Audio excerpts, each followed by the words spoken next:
You're taking one day at a time.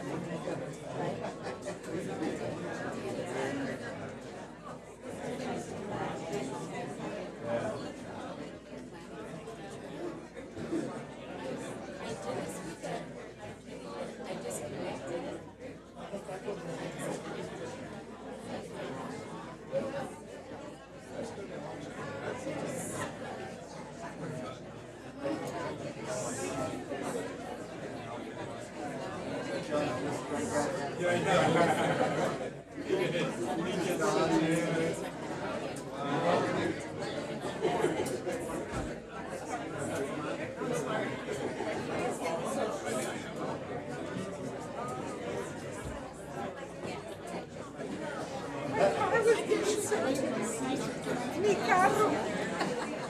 El carro. El carro. El carro. Not me. Hi, I was getting my car service. And, anyway, Danny takes me late. So anyway, I'm here. Okay. Okay. I'm here. There's there. Oh, I'm Vice Mayor. Oh, she's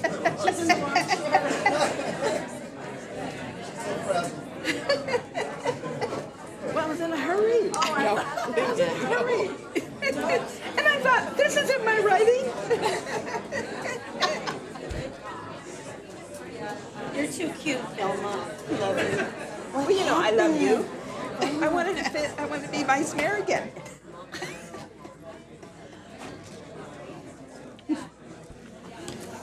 Hey. Good evening, everyone. I'd like to call this meeting to order. 6:02. Can we please have Cadet Major Angel Aguilar of the Paramount High School JROTC lead us in the Pledge of Allegiance, please?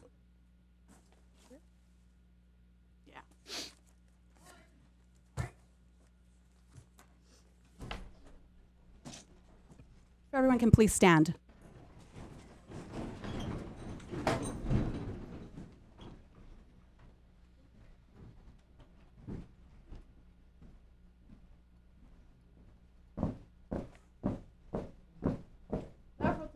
March! Color guard! Halt! Reset! Colors!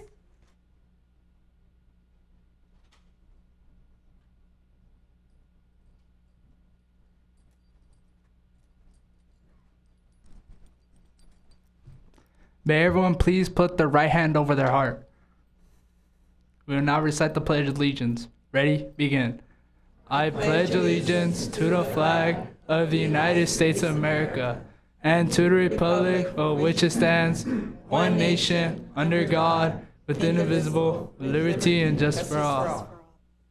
Thank you. Harry!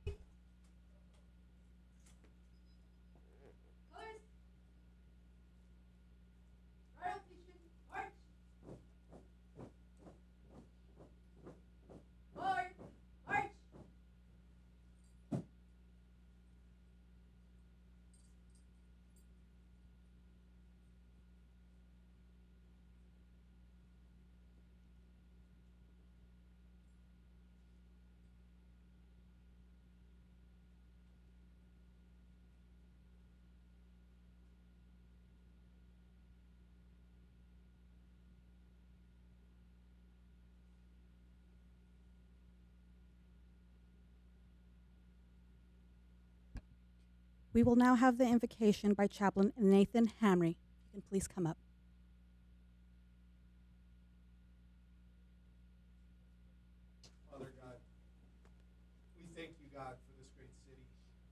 you, God, for the leadership, Lord, that you have brought to this city to guide, to lead, to rule, and to govern. Lord, we thank you for your many blessings that you give us, Lord, the provisions you've given this city and what you've provided. Lord, we ask today that you would go before the agenda and all the presentations today, Lord, and that your spirit would be felt here, God.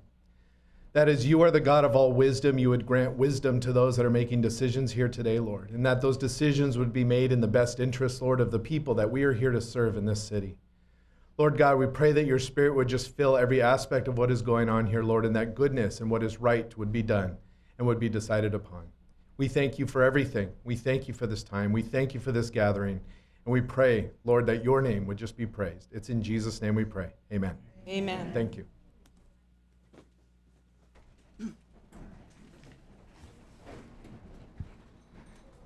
Heidi, roll call of council members, please. Councilmember Lemons. Here. Councilmember Olmos. Here. Councilmember Quer Stallings. Here. Vice Mayor Delgadillo. Present. Mayor Aguayo. Present. Now, All if present. My colleagues could please join me at the podium. We'll begin our presentations.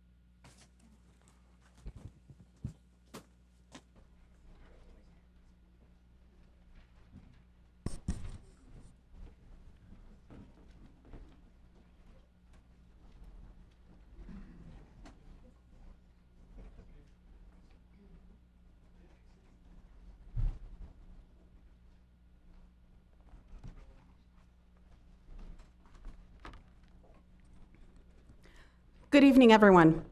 Tonight we are recognizing some special people in our community. Would Cadet Major Angel Aguilar please rejoin us? Okay.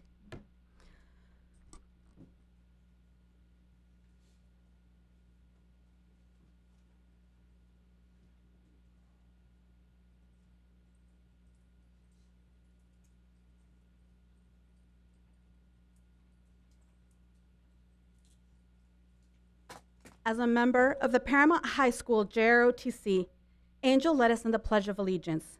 He was preceded by the JROTC Color Guard presenting of colors. This was for National Military Appreciation Month, and also as a salute to the gentlemen we are about to honor today. Would the Color Guard join us for a group photo, please?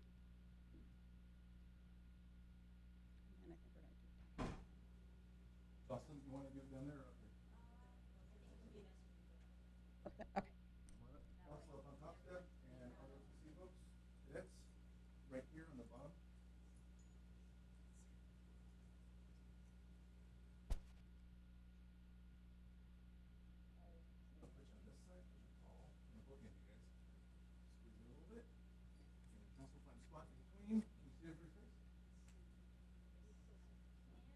All right, ready? 1, 2, 3. One more. 1, 2, 3.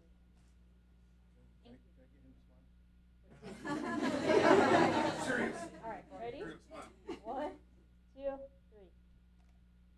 There you go. Thank you.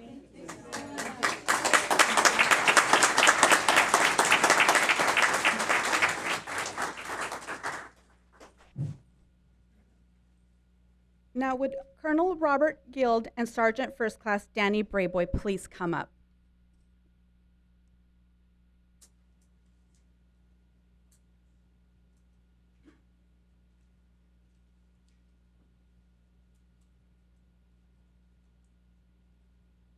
Thank you for joining us.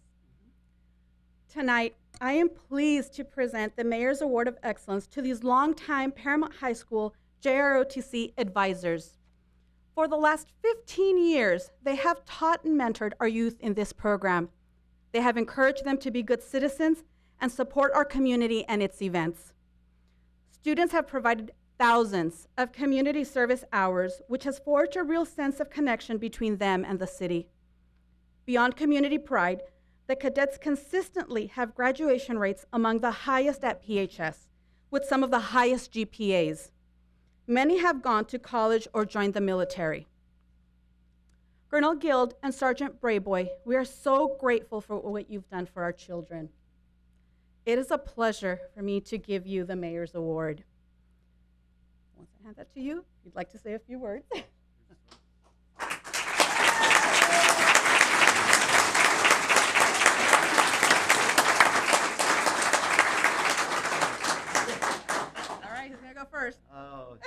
let my sergeant go first.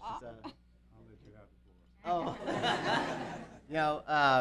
15 years ago, we came to Paramount after we retired from the military after 26 years. Sergeant did 21 years, and we started the program here at Paramount. We couldn't be more prouder of our students and your kids. It's a great program.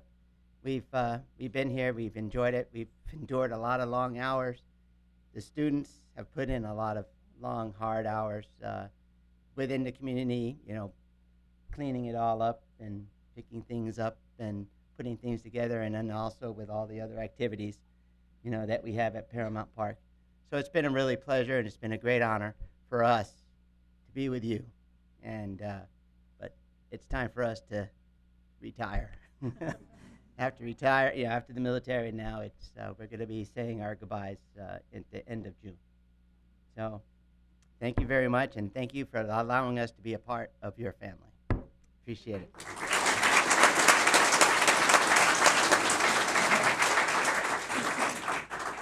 Okay, actually, This is the first time we've done it. yeah, we're gonna go ahead and take a picture, and then we're gonna need you guys to stay up for the next presentation. Okay. Down here? Oh, down here? Okay, yeah. We could put the mayor in the middle, that way.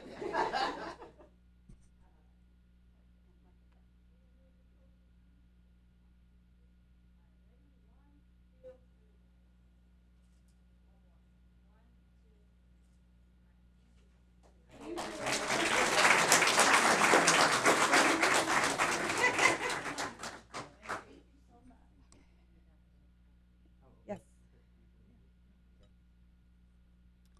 As I mentioned, May is National Military Appreciation Month. I also pointed out that the JROTC has a high rate of cadets joining the military. Tonight, we have 8 graduating seniors with us who will be enlisting, and I'd like them to come up and help us proclaim this special month.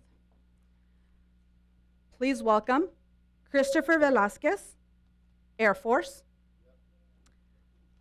Dayanara Magaña, Army;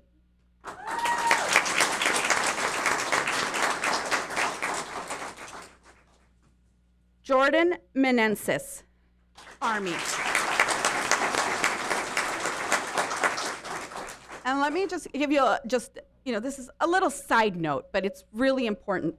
So Jordan received a $20,000 signing bonus for joining the Army. Yeah, absolutely.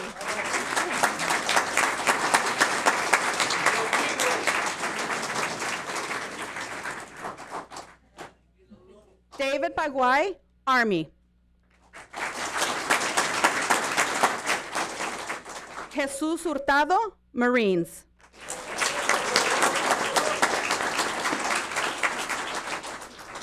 Joshua Palomo, Marines.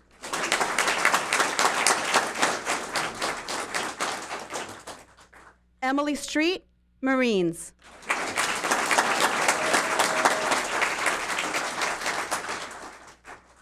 Julcia Camarillo, Navy.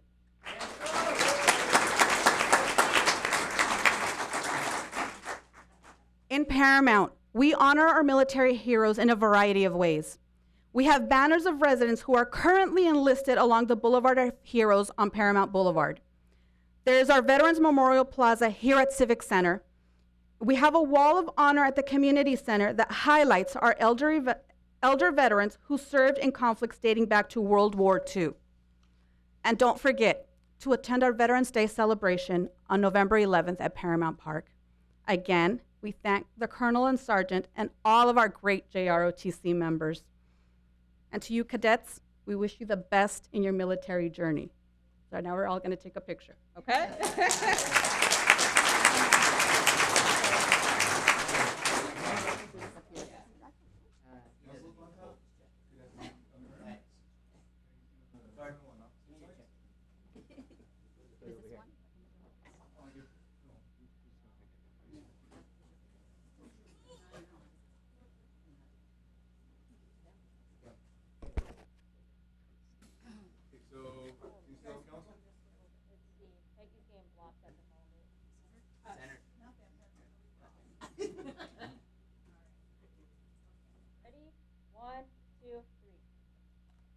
One more. 1, 2, 3.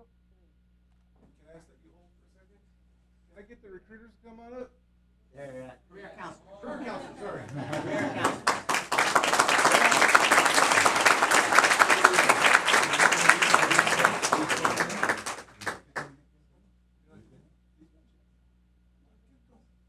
What's that? Can I get you on either side of on the top? Sure.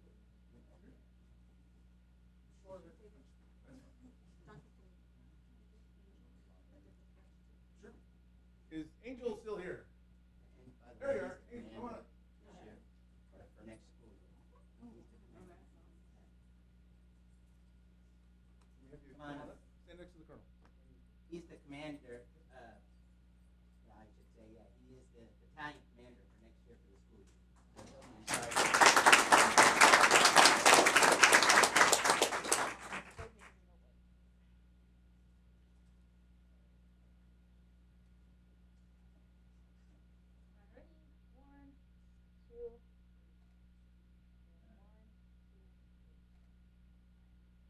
1, 2, 1,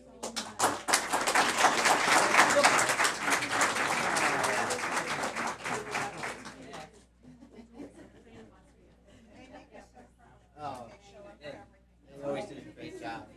Oh, that's great. Yeah, well, it's just time for us to, after a while, it's time. Oh, she wants the money.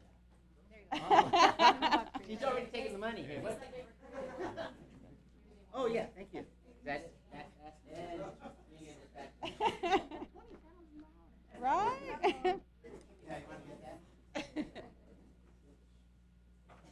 There are a lot of things that we do in the city that we really could not accomplish as much as we do without the help of the students in the JROTC. They are out there early in the morning.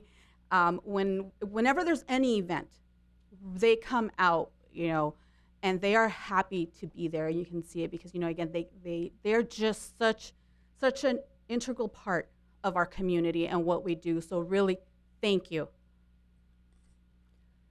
Okay, so this year, something I think we were pretty excited about, the city brought back our Home Beautification Awards and renamed them the Pride of Paramount. Tonight, we are introducing you to the winners. Nominations came from residents for the following categories: the Most Beautiful Single Family Home Award with first, second, and third place, the Model Apartment Building Award, the Beautiful Business Award, the Water Wise Award, recognizing a home with the best drought-tolerant landscaping, and the Outstanding Landscaping Award.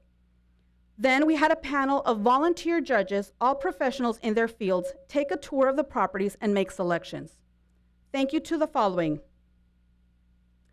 Moriah of Fleming Studio 111, an architecture and landscaping design firm, Timothy Hickok of Penta Pacific Properties, Miriam Surtees of Gold Key Development, a real estate development firm.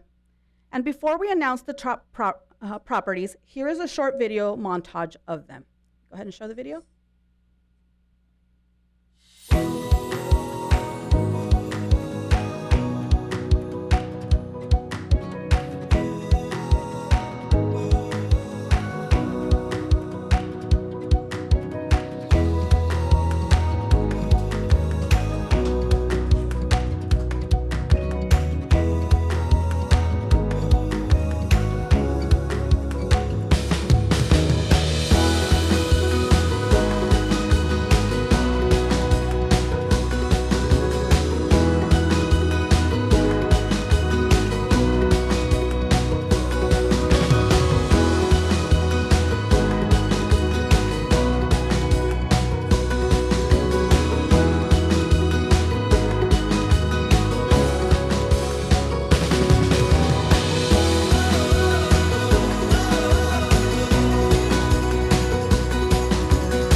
winner will receive a yard sign, a window cling, a $500 gift card to the Home Depot, lunch with me, and will be featured on our social media and website and in local publications like the Around Town and Pulse Beat.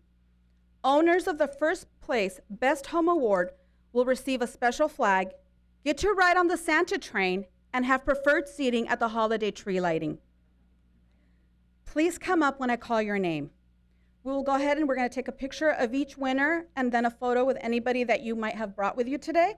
And at the end, we're going to do a group photo with all the winners. So for Outstanding Landscaping, Emmanuel and Kathleen London, 8526 Madison.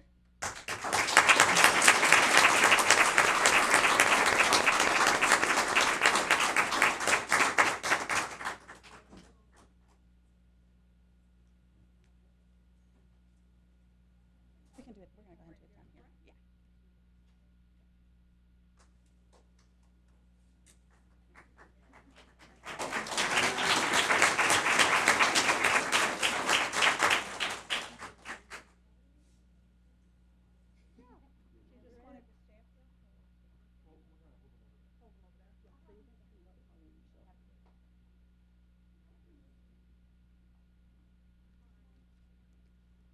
For Waterwise, Rick and Norma Franco, 8065 2nd Street.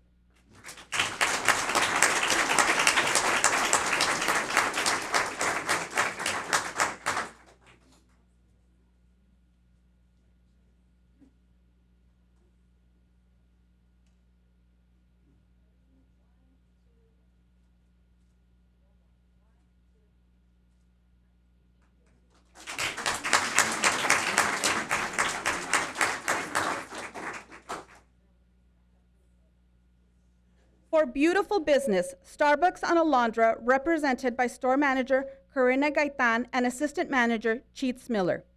This Starbucks is also a gold level LEED certified building, which is the highest ranking to acknowledge buildings that are environmentally friendly. Are the manager, assistant manager present? Okay. So for Model Apartment Award, we are recognizing the Four Seasons apartment homes at 15940 Indiana, represented by manager Adriana Ballestros.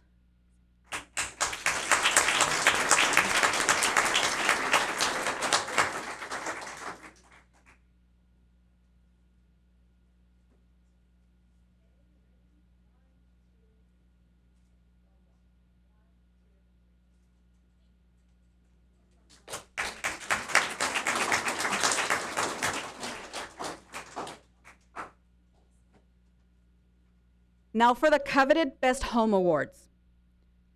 Most Beautiful Home, 3rd place, Rebecca Gillen and family, 8427 Ives.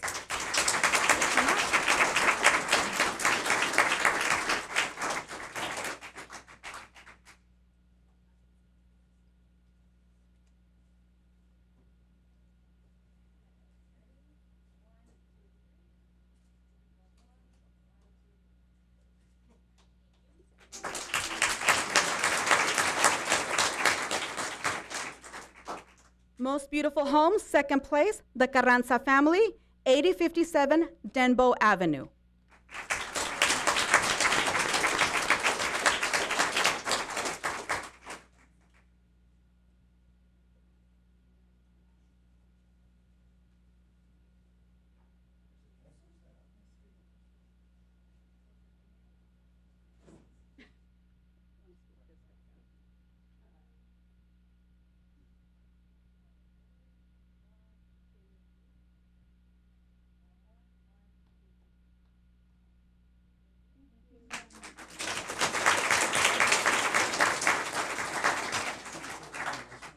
And now, the Most Beautiful Home, 1st place, the Jimenez family, 1440 Coke Avenue.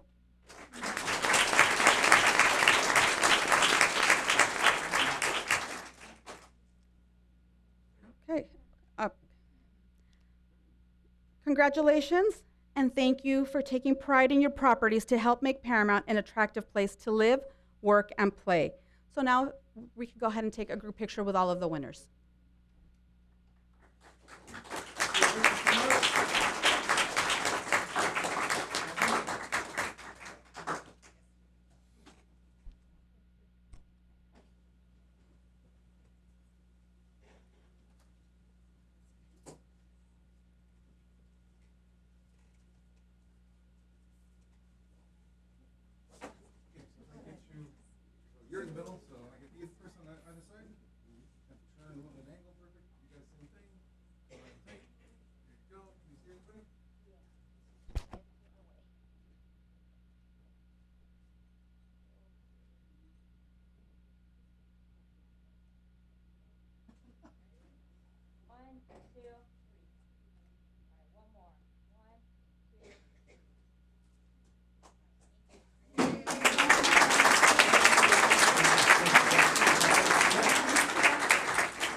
Now would Kayla Bullard and Francisco Martinez please come up?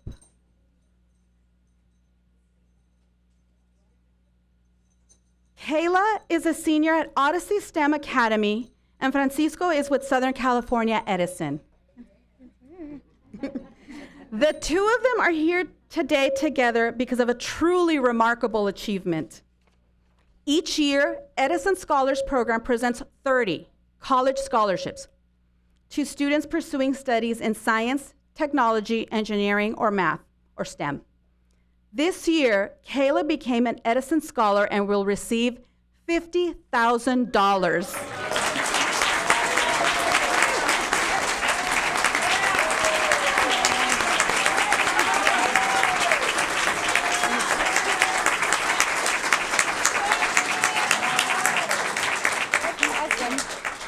In addition, she will be eligible for a paid summer internship with SCE after her first year of school. Kayla's college will be Harvey Mudd, and she plans to earn a master's in mechanical engineering. Her goal is to provide disabled individuals with safer ways to commute and travel. She has already used her 3D modeling and printing skills to create and design parts for an electric skateboard to help people with leg disabilities be more mobile. All right? Tonight, we congratulate Kayla on her scholarship, her ambition, and for representing Paramount so well. Francisco, would you like to say a few words before we let Kayla speak? Thank you, Mayor. You covered all the key points, but back in November of last year, I addressed the council and said it would be my honor if I could come back and do a presentation of an Edison Scholar in Paramount. And here we are, not 6 months later. And thank you for getting the word in the community and continue to partner with us. Thank you.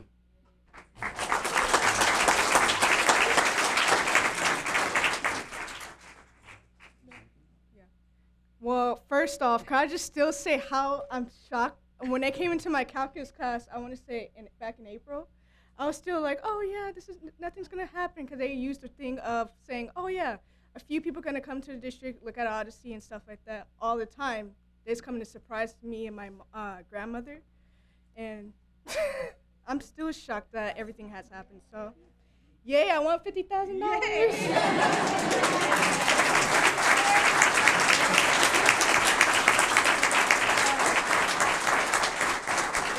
Let's take a picture.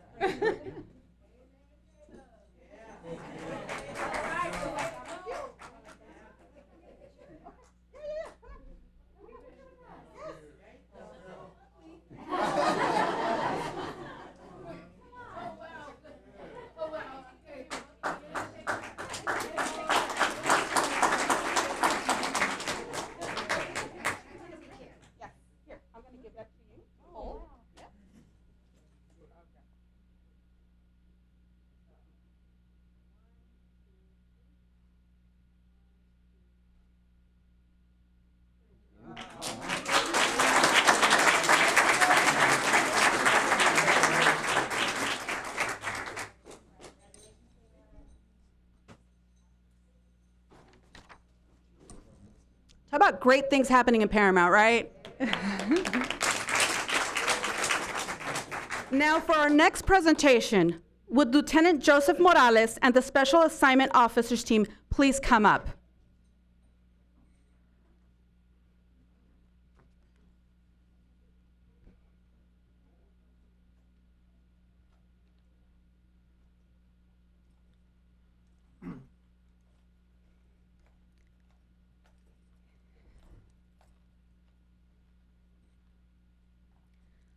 May 14th through the 20th is National Police Week. This gives law enforcement, family members, and citizens a time to pay homage to those who gave their lives in the line of duty. It features a series of events in Washington, D.C., and includes Peace Officers Memorial Day on May 15th. We, of course, have a strong relationship with our Sheriff's Department partners and recognize this important observance. Lieutenant, would you like to say a few words? Thank you, Mayor, Mayors, members of the City Council and staff. I know I speak for the entire team when I say it's really a blessing and an honor to work here in Paramount. The citizens that we contact who live and work here have been amazing and very supportive. So as City Council, city employees, and just everybody we speak to. We feel very supported, and I just want to reassure you that while we're not always perfect, we are dedicated to doing our best for this community. We will put ourselves in harm's way to help the citizens of LA County. We will respond when asked, and we will be there as much as possible and do what we can do to help make the community safer. Again, I speak from the heart when I say this is a great city to work in, and it's a great city to be a part of, and thank you for having us.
Would Victor Sanchez of Family Guidance Center please join us?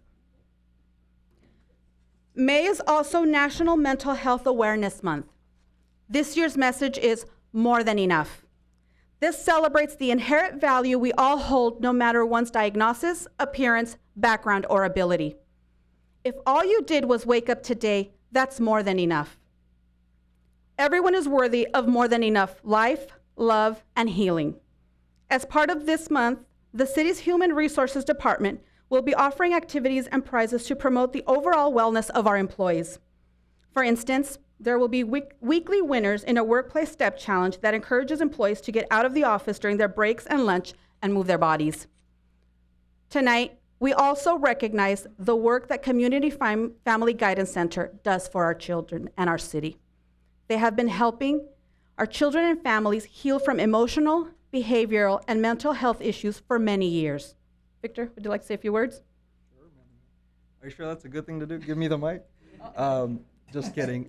First of all, Mayor, thank you, and council members for having us here. Of course, city staff and the community. I just want to say on behalf of Community Family Guidance Center, who serves over 1,700 kids a year throughout the community of Southeast LA County, and on average about 40 to 50 children from Paramount every year, and approximately about 1,300 hours every year.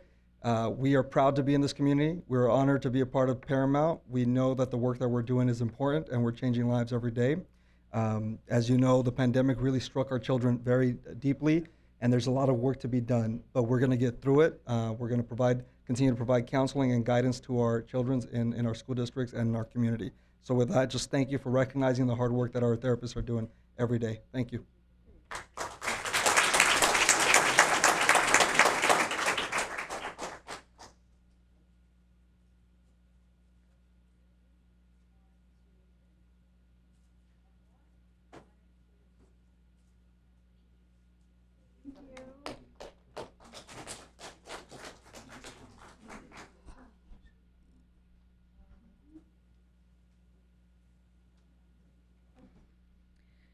Now, would Heidi Mata from the Los Cerritos YMCA, please come up.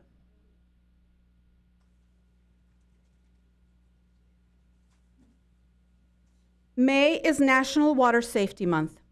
This, of course, promotes responsible behavior while swimming. It's a time to take the I'm a Safe Swimmer pledge. The pledge is, I pledge to never swim alone.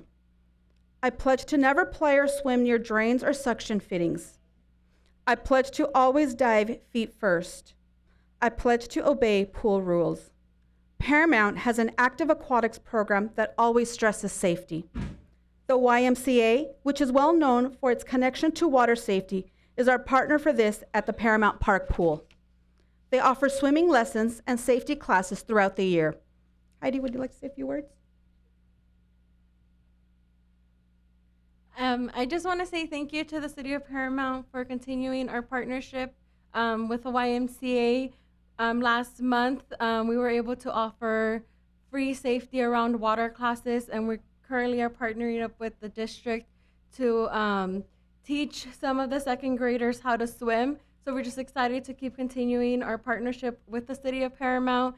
And on behalf of Brandy Sanders, she's our aquatics director. She couldn't be here because she's currently training all her staff for the upcoming rec swim and Paramount summer lessons. So just thank you guys again for organizing us.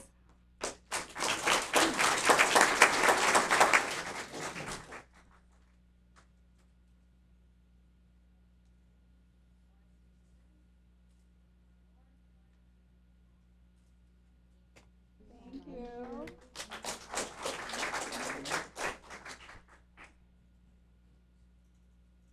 Our next proclamation is for National Senior Health and Fitness Day, which is on May 31st. Please welcome Ron Roberson, Cristina Gonzalez, Ralph Gillen, Maria Vega, and anybody else that participates in our senior activities.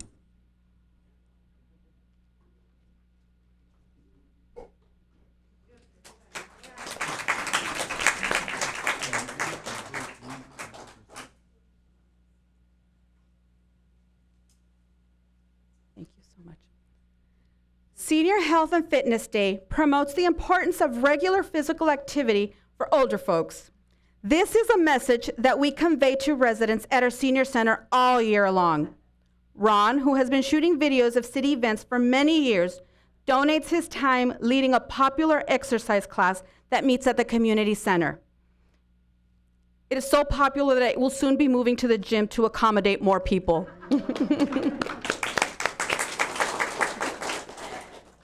Cristina and Maria take part in the class. Maria and Ralph are also in our seniors walking club, and Maria also does Zumba on Fridays. Would any of you like to say a few words? Anybody? I just want to thank my longtime friend, Eleanor Garcia. That's her maiden name, but I've known her since kindergarten, and she told me about walking club. I needed to start walking. I needed COVID. I gained all kinds of weight. So I went, and, been a year now. So. You're looking good.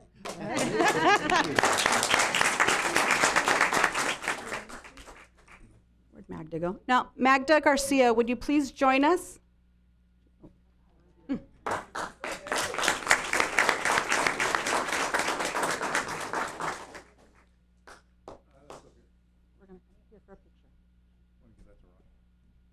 Guys, we're gonna come on up, council's up on top, and if I get the participants down here.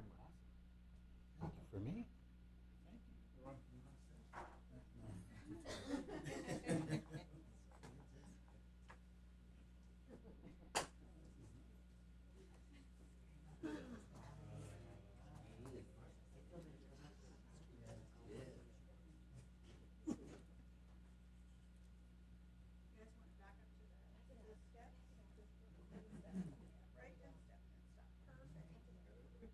Yes. Okay, ready? 1, 2, 3. One more. 1, 2, 3. Thank you.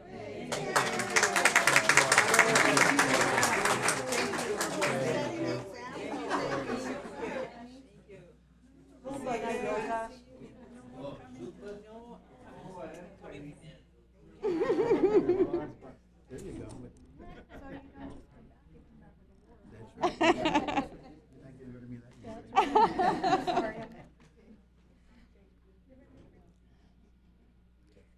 Now, would Rosemary Vasquez please join us?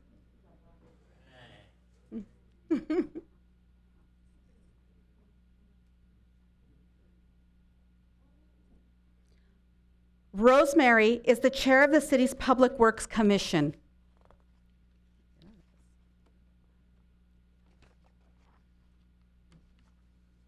Tonight, we are recognizing the excellent work done by our Public Works Department while proclaiming National Public Works Week from May 21st to the 27th.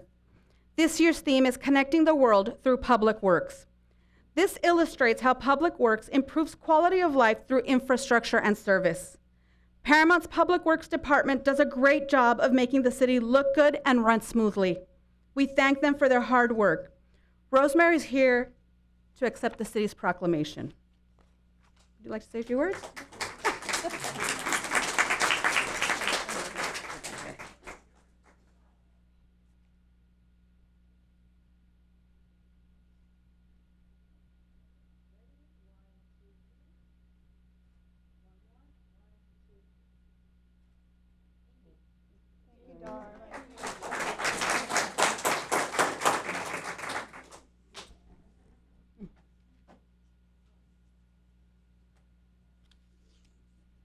Now we will go ahead and take our seats, but we do have 2 short videos to show that tie into a pair of tonight's presentations. One is about Public Works, specifically our Pothole Brigade. The other is about our seniors exercise class made by our social media team, not Mr. Roberson. We hope you enjoy them.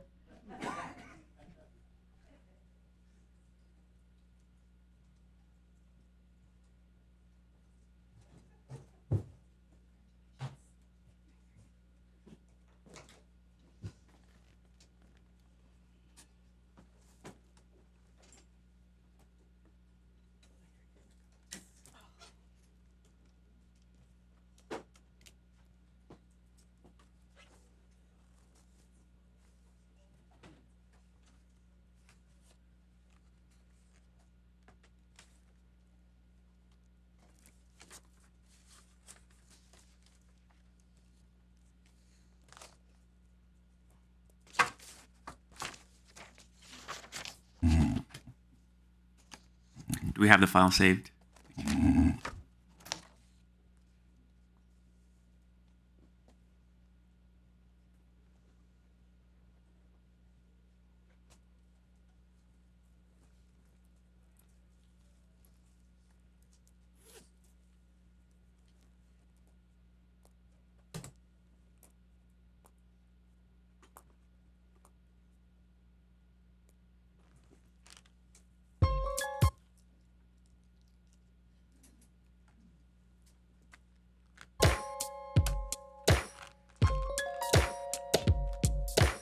Hello, my name is Henry Gallarzo. I work for City of Paramount Public Works Department, Roads Division.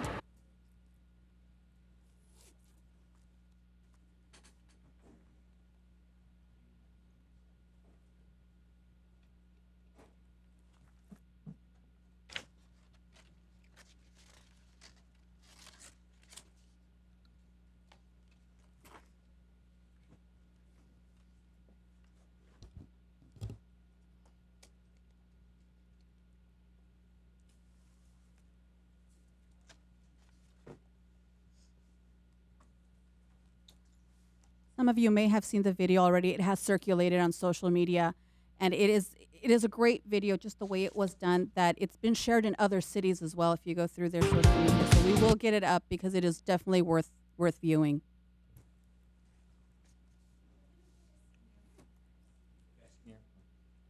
We're going to go ahead and play the senior video first.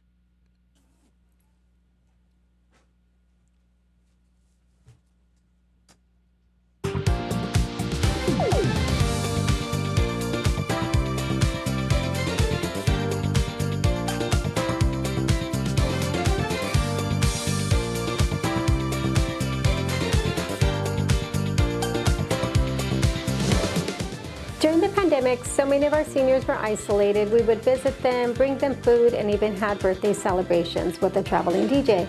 But once we were able to reopen the community center, we wanted to get them up and moving again.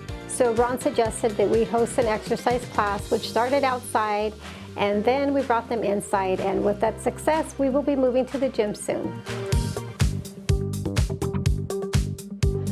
The important for the senior to make exercises because we can keep him strong, we can keep him happy, and we can do him better our own things.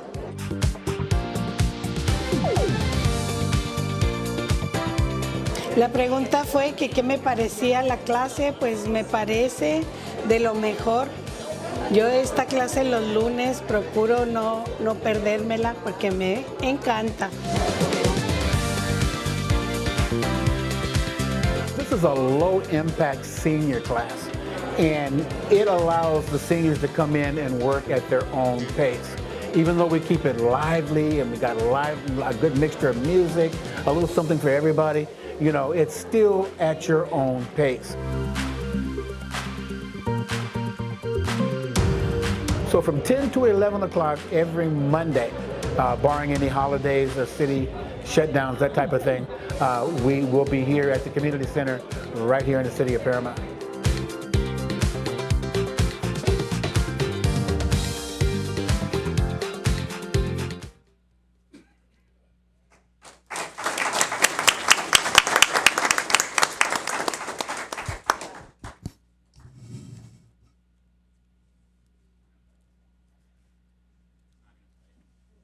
It's not going to play, Madam Mayor, so we can... Did you want to do recess or jump right into the agenda? It's your call, Madam Mayor. That concludes the presentations, huh? We're going to go ahead and continue with the meeting. That video is on our social media, and we can bring it back at another meeting, correct? Yes, ma'am, that is correct. Okay. So we're going to go ahead and continue with our meeting. So thank you. That ends our public presentations. Thank you to everyone who is here tonight for making and keeping Paramount strong. Thank you.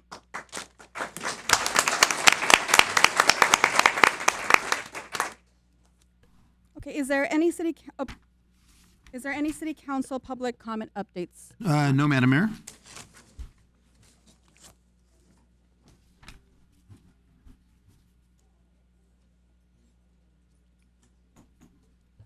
Did we receive any public comments? Yes, Madam Mayor, we have two. Our first one is from Mr. Ron Ibarra from Rancho Palermo Road, and he's a self-introduction. He wants to provide a self-introduction as a civil engineer to the city. Mr. Ibarra? Good evening. Good evening, Mayor Aguayo and council member. Thank you for letting me address the council this evening. My name is Ron Ibarra. I am a civil engineer. I'm also a longtime resident here at the city of Paramount since 2001. I've seen the city develop and grow, and I saw the development of Paramount Boulevard and to what it is now, and especially its improvement along downtown. It's very nice. As a resident of 22 years, I never had a complaint. In fact, I often thought about serving the city. I recently attended the Small Business Resource Session hosted by Congresswoman Berangan at the Clearwater Building, and I ran into Mayor Aguayo, excuse me.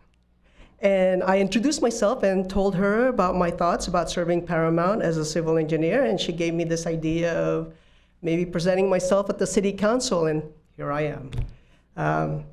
Again, I have been a civil engineer for 18 years and have experienced both private and public developments. I am familiar with LA County regulations and for land development, including grading and stormwater mitigation.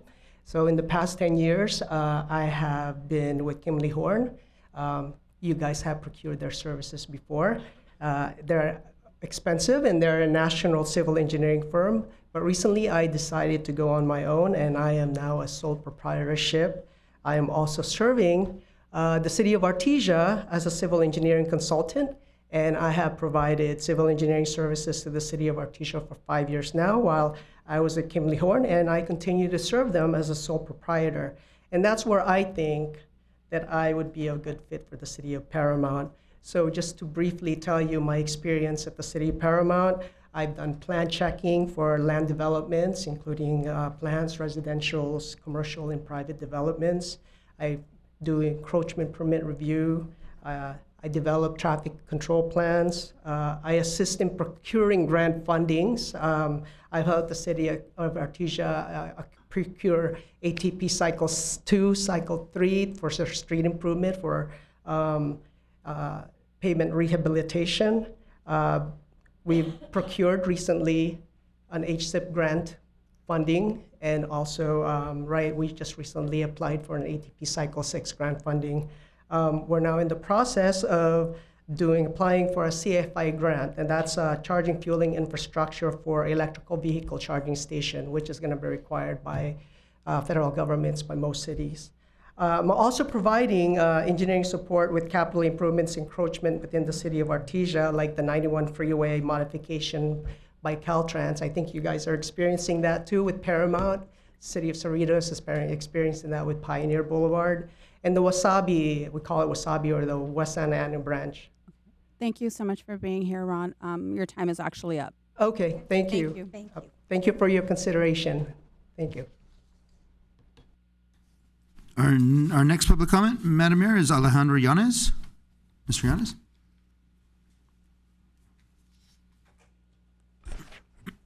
Good afternoon. No stranger to this, coming to the meetings. I'd like to start off by congratulating you, Ms. Aguayo, Ms. Delgadillo, representing the city of Paramount. I'd just like to mention, you don't only represent the ladies of the council, but you also represent the men, so I plan on coming here and trying to remind everybody that we, the men of the city, also require recreation. I'd like to take off on what I left off on the last meeting. I came to a meeting and I made public comments, but then the following meeting, my public comments weren't addressed. You didn't mention what I had brought up. And I noticed that every time I write my public comments, you never address what I do right there, Mr. Marino. I'd appreciate it if you respect my comments. I'd like to speak about the survey that was written by Mr. Marino and the Community Service Recreation Director back in 2021, where this is where we've been having a conflict, where what I've stated in that meeting isn't what's written down. And that's what I write down in that comment section, is that we've been discriminated against and our comments are not being exposed to the public as they should be. In the public survey that was written, page 1, paragraph 4, I addressed the Recreation Department requesting that the handball courts be reopened. I also wanted the restrooms reopened. He didn't state that the restrooms were part of that request. They deliberately left that request off.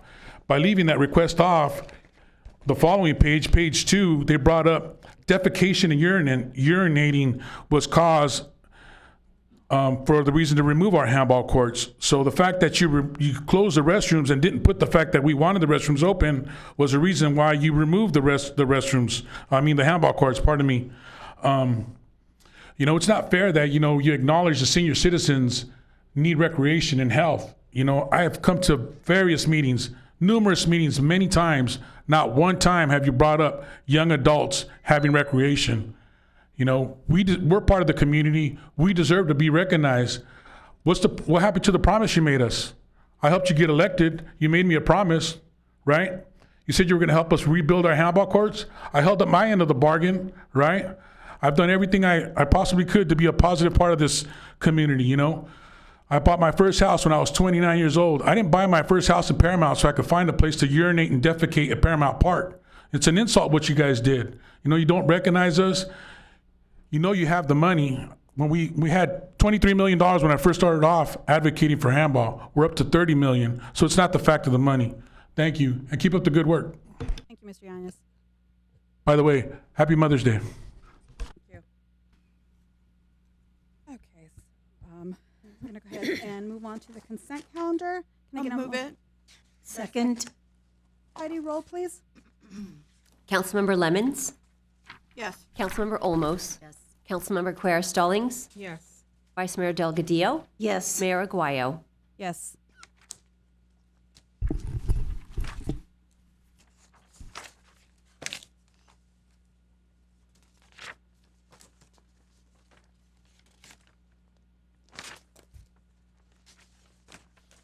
Okay, so we're going to go ahead and begin our new business with an oral report.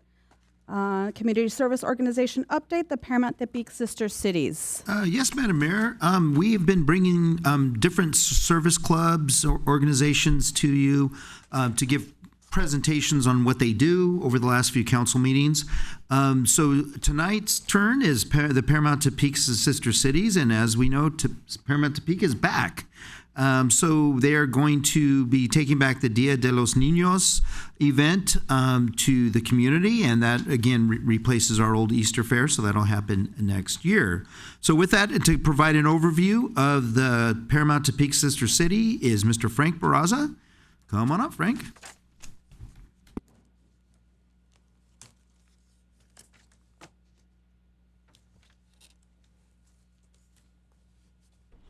Thank you, Honorable Mayor and Council and city staff and our community. Paramount Tepic Sister Cities is now reaching their 60th year, so we are glad to be back after the pandemic. We had a little bit of brief break, but we're back. The Sister City program was created in 1956 as a people-to-people program. It was meant to establish a friendship between the U.S. and other nations. Sister Cities was established in '63, paired with Tepic, Nayarit in Mexico. The original founders was our Paramount Mayor, Gladys Eliff. I believe she was our first woman mayor as well. First club president was Philip Zinn, and our Tepic mayor was Dr. Vicente Preciado, and the governor was involved, Francisco Montero, and president of the Tepic Club was Carlos Parkinson. Our mission is to create global connections with the Sister City program. We want to break the political and cultural barriers. We continue to foster our long-lasting relationships, and we open doors to new friendships as well. Our vision is to elevate Paramount in the world's eyes, and we have achieved prosperity and awareness with some of the things that we've done. And we just encourage a pathway to peace.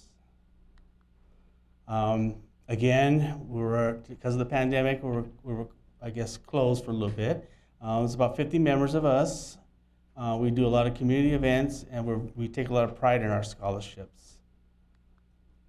We host Dia de Niño. We also host, every other year, Tepic delegation comes. We volunteer at local city events, Halloween Festival, the Veterans, Breakfast with Santa. And we do an annual Tepic project where we do some fundraising. And we have a member who is from Tepic. She goes to Tepic for us and represents us and provides some goods there. Our scholarships is the Ethel Hillard Memorial Scholarship. And this year now we are honoring Linda Garcia Memorial Scholarship. Children's Day celebration. Kids enjoyed all kinds of games, activities, and crafts. The day even included an egg hunt and a visit from none other than one very busy guy, the Easter Bunny. The event was organized.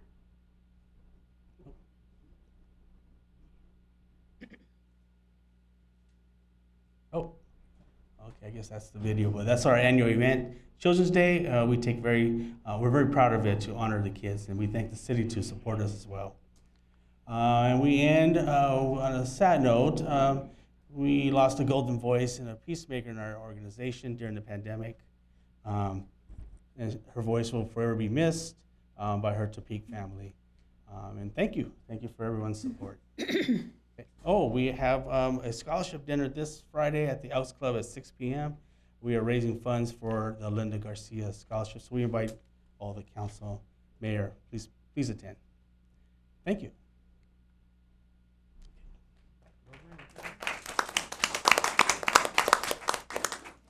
Do any of my colleagues have any questions or comments?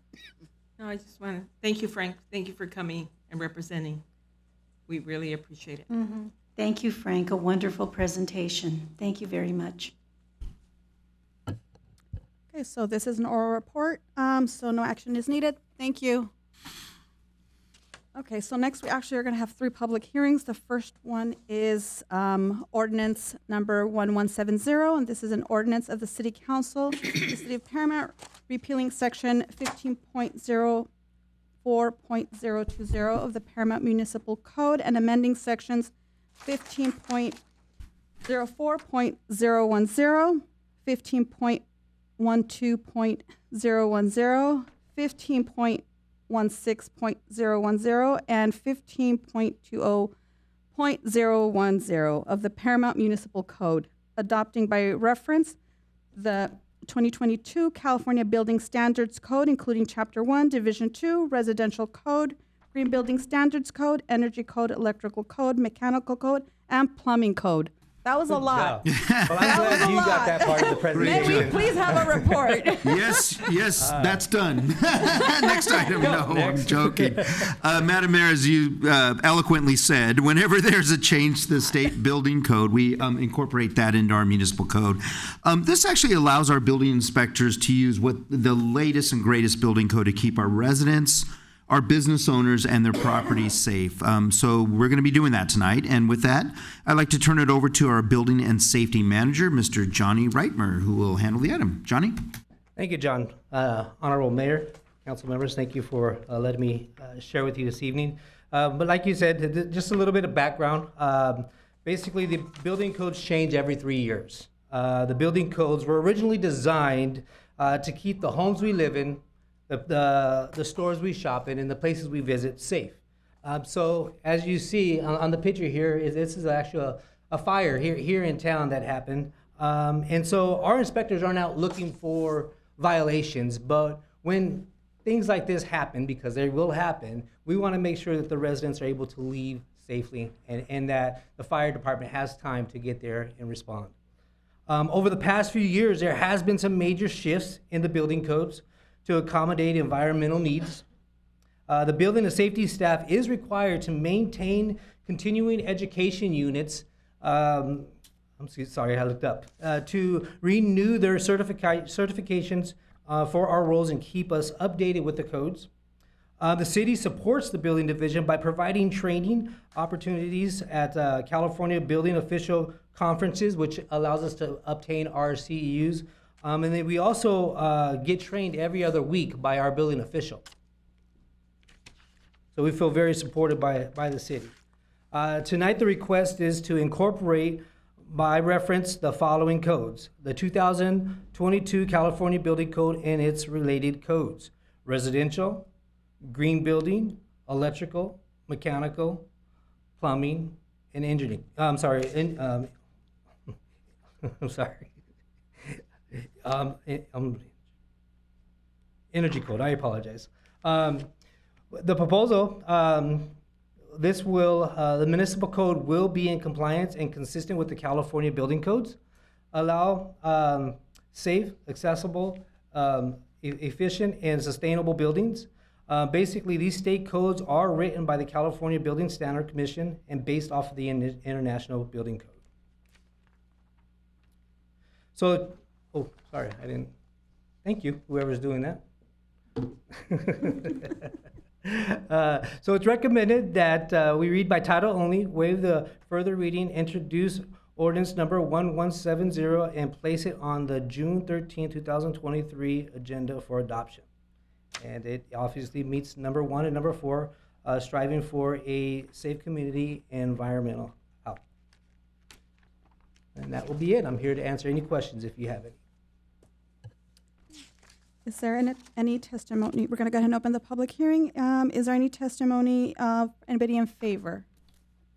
No, Madam Mayor, there have been no comments submitted in favor. Any opposed? And none opposed either. Move to close the public hearing. Second. Roll call, please.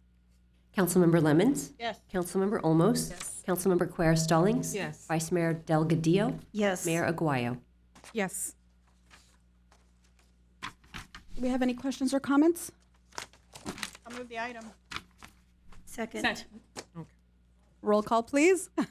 Councilmember Lemons? Yes. Councilmember Olmos? Yes. Councilmember Quer Stallings? Yes. Vice Mayor Delgadillo? Yes. Mayor Aguayo? Yes. Okay, now we're moving on. Another public hearing. This is ordinance 1171, an ordinance of the City Council of the City of Paramount approving zone change number 243, replacing ordinance number 1072 zoning ordinance text amendment number 3 and establishing revised development standards, including special event regulations in the town center east on development with performance standard zone in the city of Paramount. Can we please have a staff report? Absolutely, Madam Mayor. Every now and then, we look at our zoning code to see if there's any changes that need to be made. This is the case for this next item. We're seeking your approval on an amendment to our ordinance that governs development standards and special events that could possibly occur in our downtown area. You'll see the area in question in a moment that we're talking about. One of the outcomes you'll see is if the ordinance is approved by you tonight, would allow for businesses to conduct certain special events in their space. So with that, I'll turn it over to Planning Director, Mr. John Carver, who will walk you through the item. John? Thank you, John. Madam Mayor and council members. This item is a request to replace ordinance number 1072, and this is located in the Town Center East. The proposed ordinance would change development standards related to special events and update several other development standards to be consistent with the general commercial zone. The original zoning for the Town Center East was adopted in 1986. In 1990, the ordinance was revised to allow office and professional uses, restaurants, and barber and beauty schools as of right. In 2016, the zoning was changed to modernize the permitted uses. And now in 2023, we are proposing changes, again, related to special events and several development standards. And here's a look at an aerial of the Town Center East and some of the businesses that are located there. First, we're proposing changes to special events. The Horchateria Rio Luna has been having various types of pop-up events with a special event permit inside the coffee house. These have included live podcasts, clothing swaps, and art exhibits. The proposed revisions would allow various types of indoor special events without a permit. Prohibited special events would include any type of business not permitted in the zoning. The types of special events that would be allowed would need to be inside and would include things such as retail, recording, promotional events, exhibition events, seasonal sales, and similar uses that are compatible with the zoning. Events would occur during normal business hours and could take place for 3 consecutive days for not more than 60 days per year. Other changes to the zoning include the prohibition of exterior security doors, gates, and window coverings, amending sign standards to comply with the Central Business District guidelines, and requiring landscaping to comply with the city's water-efficient landscape provisions. And it's recommended that you introduce Ordinance 1171 and place it on the June 13th, 2023 agenda for adoption, and I'm happy to answer any questions. Thank you, John. We're going to go ahead and open the public hearing. Do we have any testimony of anybody in favor? No, Madam Mayor. Anybody opposed? No. Motion to close the public hearing, please. So moved. Second. Roll call, please. Councilmember Lemons? Yes. Councilmember Olmos? Yes. Councilmember Quer Stallings? Yes. Vice Mayor Delgadillo? Yes. Mayor Aguayo? Yes. Any questions or comments? I'll move the item. Second. Motion by Lemons, second by Olmos. Sorry. Sort of. Can we get roll call, please? Councilmember Lemons? Yes. Councilmember Olmos? Yes. Councilmember Quer Stallings? Yes. Vice Mayor Delgadillo? Yes. Mayor Aguayo? Yes. Okay. Next hearing. Okay, so we have a public hearing for tonight in the adoption of the amended 5-year 2022 through 2026 consolidated plan and the fiscal year 2023 through 2024 one-year action plan for the Community Development Block Grant and Home Investment Partnership programs. May we please have the staff report? Yes, Madam Mayor. Good news, bad news for this next item. The good news is that over the last few decades, the city has done great work in eliminating blight throughout the city, and as we've seen, property values have increased, and we all know this is not new news. The bad news is that because of this, it's become more difficult for us to spend our annual grant funds that we get from HUD. However, we found some creative ways to spend our annual allocation of our CDBG and HUD grants. So with that, I'll turn it over to our management analyst in the planning department, who is not named John, by the way, all these Johns. Here's Sol Bejarano. Sol. Thank you, John. Thank you. Good evening, Madam Mayor, members of the City Council. Tonight, I'm going to be discussing HUD's regulations for recipients of CDBG and home funding. City has an approved 5-year consolidated plan that informs the public of the city's priorities, objectives, and strategies to address the city's housing and community needs and resources using CDBG funds. The city also is proposing an annual plan, which is a requirement from HUD to prepare an annual plan for each of the 5 years in the approved consolidated plan. This plan informs the public on how the city plans to implement the available resources to meet the priority needs of the community identified in the consolidated plan. The proposed action plan will require the consolidated plan to be amended.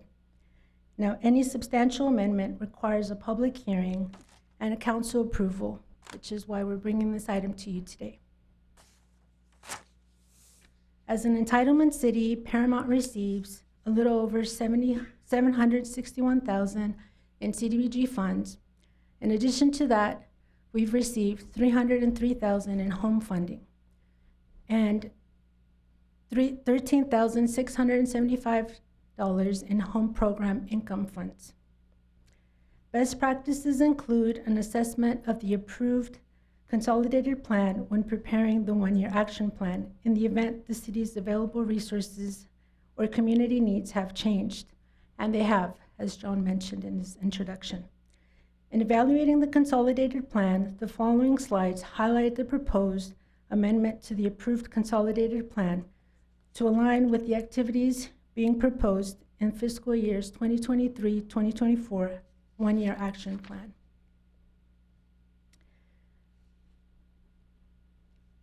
Our home funds eligible activities include our home improvement program, which includes improvements to our single-family dwellings and was recently modified to include mobile homes. Now, there's no change being proposed in the new action plan. However, there is a slight modification or increase in the allocation plan in bold in this slide here. Now on to the exciting stuff for how we've gotten creative with our proposed activities. But first, here's what CDBG funding has been used for. Historically, we've used it to fund graffiti removal, code enforcement, commercial rehab, as well as our administration and fair housing. As John mentioned, because of improvements in the low, moderate income area and slum-blighted areas, census tracts, it has become increasingly difficult to justify the continued use of CDBG funds in funding these activities. This is a testament to the city's commitment in beautifying the city's landscape. Although we are moving away from funding graffiti removal from code enforcement and commercial rehab with CDBG, these activities will continue and will be funded with general funds and other available funding sources. Now get ready. Here's the exciting stuff. Well, minus this. These stay the same. So administration and fair housing, those stay the same.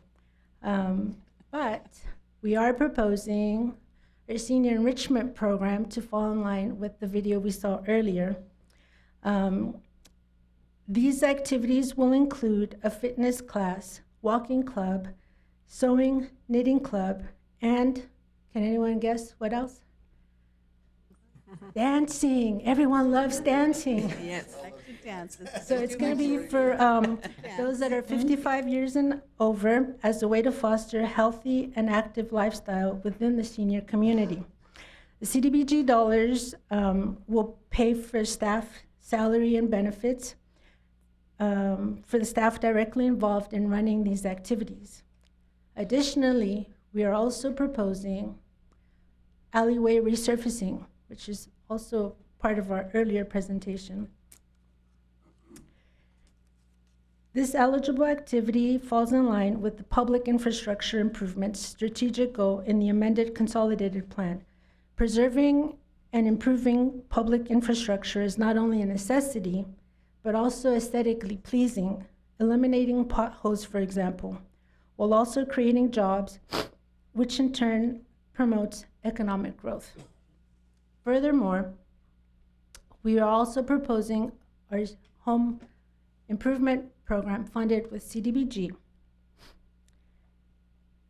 Given the aging housing stock, inflation, and the cost of home repairs, it is essential to preserve the supply of affordable housing to low and moderate income residents. Using CDBG for this activity is a good thing. It will increase access to eligible applicants who have been turned away from the city's existing home-funded home improvement program, as home qualifying regulations are more stringent. For example, home regulations place a cap on the home's after rehab value, disqualifying those that exceed the limit. Opting to fund this activity with CDBG will ultimately increase the pool of eligible Pride of Paramount participants, so get ready. And so with that, the current 5-year consolidated plan does comply with HUD requirements in addressing the city's priority and community needs with the new proposals for the activities. The amended 5-year consolidated plan establishes objectives and strategies that align with the newly identified specific activities proposed in the 1-year action plan. And with that, it is recommended that City Council conduct a public hearing adopting the 1-year action plan for fiscal year 2023-2024 and the amended 5-year consolidated plan and the remaining recommended actions. And our consultant, Esther Lewis from MDG and Associates, John Carver, and myself are available to answer any questions you may have. Thank you. We'll go ahead and open the public hearing. Heidi, is there any testimony in favor? I have not received any comments, Madam Mayor. Okay, so I need a motion to go ahead and close the public hearing. So moved. Second. Roll call, please. Councilmember Lemons? Yes. Councilmember Olmos? Yes. Yes. Councilmember Quer Stallings? Yes. Vice Mayor Delgadillo? Yes. Mayor Aguayo? Yes. Is there any questions or comments from my colleagues? I have a question, Madam Mayor. Okay. Specifically to the dollar amounts that can be used for the home improvement, I didn't quite understand some of what you said. Did you say that there are some restrictions with that, with dollar amounts or something? It was just a little muddled for me. I didn't understand. Right. Let me try and clarify this in the best way I possibly can, since I'm new to this role as well. Let me go back to the slide. So with the proposed home improvement, there's going to be 2 funding sources. The first source that we've currently used are home funds. Those are the ones that come with more strings attached, more requirements in order to qualify. A lot of the applicants that apply, some of them right off the bat get turned away because of the after rehab value. Because of that, we've decided, since there's a great need to continue this program and home funds are limited, we can inject this funding source with CDBG to fund this program. So will the 244,000 replace the current dollar amounts that are being spent, or it's going to be in addition to the home funds? In addition to. Okay, and then this one has less restrictions. Yes. And you're saying the restrictions with the home fund have to do with what the market value is after the rehab? Correct. And what was the limit on that? Let me check with Esther's. Sorry.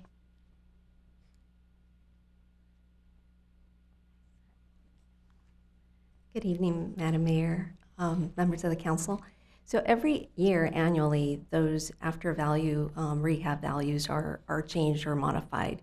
HUD is soon to release the next year's after rehab value, and so it typically always falls under the going market rate for the homes in Paramount. So as Sol mentioned off the top, they're not eligible under the home funding source.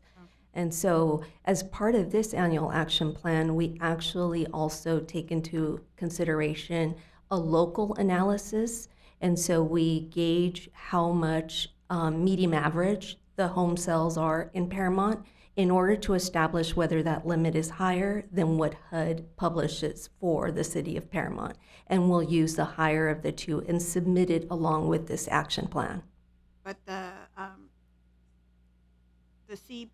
CDBG dollars would allow after home improvement plan to be at market rate, or it still has to be below market rate? So for the CDBG funding source, Yes. there is no after rehab value So that's that associated. completely goes away with this? Correct. Oh, that's great news. Yes. Okay. Yes. All right, thank you. Thank you. Any other questions or comments? Is there a limit that a household can apply for? On income? Let me check with Esther, sorry. So there are income limit requirements for both the CDBG and home funded sources. And it also is dependent upon the number of members of the household. And there is income limits that are set on an annual basis. And in terms of the actual amount awarded for improvement, I believe there were, do you know what the limit is? It's right. So we'll offer an 80% grant of about $22,000 and a 90% grant for very low and elderly of about $24,000. Okay. Yes, I had a resident approach me about that she had called in and there was limited requirements for them to be qualified. They do. The limits are based on the low to moderate income, right, medium income for Los Angeles County. Okay. Thank you. I appreciate your time. Okay, anyone else? I'll move the item. I get a second? Second. Heidi, roll call, please. Councilmember Lemons? Yes. Councilmember Olmos? Yes. Councilmember Quer Stallings? Yes. Vice Mayor Delgadillo? Yes. Mayor Aguayo? Yes. Okay, so now we have an award of contract for City Hall Conference Room upgrades. This is city project number 9280. John, can we please have the staff report? Absolutely, Madam Mayor. The building you're in is almost 70 years old, so or older. There's several areas, spaces, as you know, that haven't been modernized, and we're tackling this little by little, bringing the different parts of the building up to more modern standards. So the next item before you is very important to us. It involves our primary meeting location, which is downstairs in the building. So with that, I'll turn it over to our Public Works Director, Adriana Figueroa, who will handle the item. Thank you, John. Madam Mayor, members of the City Council, as John indicated, City Hall actually houses 4 of the city's 7 departments. There have been many interior and exterior upgrades to the facility, including the currently in progress City Hall kitchen renovation project. Funding for the upgrades to the lower level conference room were included in the fiscal year 23 CIP budget. This conference room is one of the primary meeting locations for business meetings at City Hall, and it is highly used by various departments. These improvements will allow us to reorganize the space available and upgrade conference room equipment. Here are some images of the existing condition. Although there is available space and we have maintained this room quite well, the configuration can be improved to allow for more functionality. The plan is to modernize the room with a conference table that will allow for connectivity to various devices. By the way, we'll be trenching electrical conduits to bring power to the center of the table and not have to cover the cables with tape for safety reasons. We'll also bring in a large monitor similar to the one here in the conference room located behind the council chambers, so that we can be able to either connect virtually or can be used for presentation purposes. Additionally, we'll create cabinetry to house the refreshments and, of course, the audiovisual equipment that will be needed. So bids for this project were open on April 20th. 2 bids were received, and they range from $83,690 to $148,937. The apparent low bid was submitted by Juniors Construction, Inc. in the amount of $83,690. The breakdown of the estimated project costs includes the award of the contract at the $83,690 plus a contingency amount of $12,640 for a combined project total of $96,330. The fiscal year 23 budget originally included $50,000 for AV equipment and another $50,000 for the construction of the conference room improvements. The City Council then approved an updated amount of $54,250 for the purchase of the AV equipment. The additional $50,850 needed to complete this project will be funded by the available general fund balance. So with that, it is recommended that the City Council, 1, appropriate an additional $50,850 from the available general fund balance. 2, award the contract for the City Hall Conference Room upgrade to Juniors Construction, Inc. in the amount of $83,690. 3, authorize a contingency for the project in the amount of $12,640. And 4, authorize the mayor or her designee to execute the agreement. That concludes my presentation, but I'll be happy to answer any questions you may have. Thank you, Adriana. Any questions or comments? I'll move the item. Second. Roll call, please. Councilmember Lemons? Yes. Councilmember Olmos? Yes. Councilmember Quer Stallings? Yes. Vice Mayor Delgadillo? Yes. Mayor Aguayo? Yes. Thank you. Yeah, this one, I can't believe we're already discussing this, but here it is. So we have a proposed Santa train route adjustment. Can we please have a report? Yes, Madam Mayor, you're right. Christmas is almost here, right? No, I'm kidding. The next highlight on the agenda involves an adjustment we like to make to our beloved holiday tradition, that's the Santa train.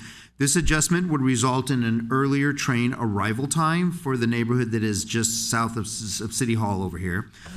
You'll see what time in a minute we arrive at that particular stop and what time we could arrive if we changed up the route just a little bit. So with that, I'll turn it over to our Assistant Community Services Director, Ms. Yesenia Guillen, who will walk you through the item. Yessie? Thank you, John. I said the same thing. Santa train? Good evening, Madam Mayor and members of the City Council. Before you tonight is a proposed route to our beloved Santa train. After Santa has made his way through Paramount, staff evaluates each night the routes and their stops to ensure the Santa train is running effectively and efficiently. The last time that we had significant changes to the Santa train was in 2004, so staff felt it was time to reevaluate and make some changes. After looking at the last few years, the time the Santa train ended each night, staff is recommending changes to Mondays and Wednesdays routes for 2023. Here, you can see that the Santa train has finished early on Monday night for the last several years, almost always before 9 p.m. However, Wednesday has proven to be the longest night of the train for the last few years, ending almost always after 10 p.m. And those that ride Wednesday nights with us know that. Very long night. Take into consideration the early night on Monday and the late night on Wednesday, staff is recommending the following changes. On Monday, we would move stop number 14, which is our lake stop, from Wednesday and create a new number 7 stop on Monday night.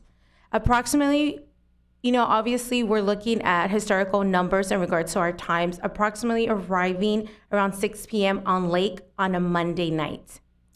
Over the last several years, the Santa train stops at the Town Center Terrace very late, which is really not a convenient time for our seniors that live there.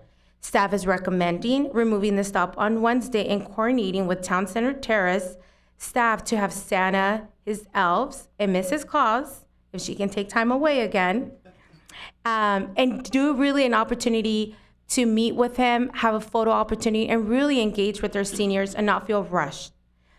To visit with them during the same week of the Santa Train during their lunch break.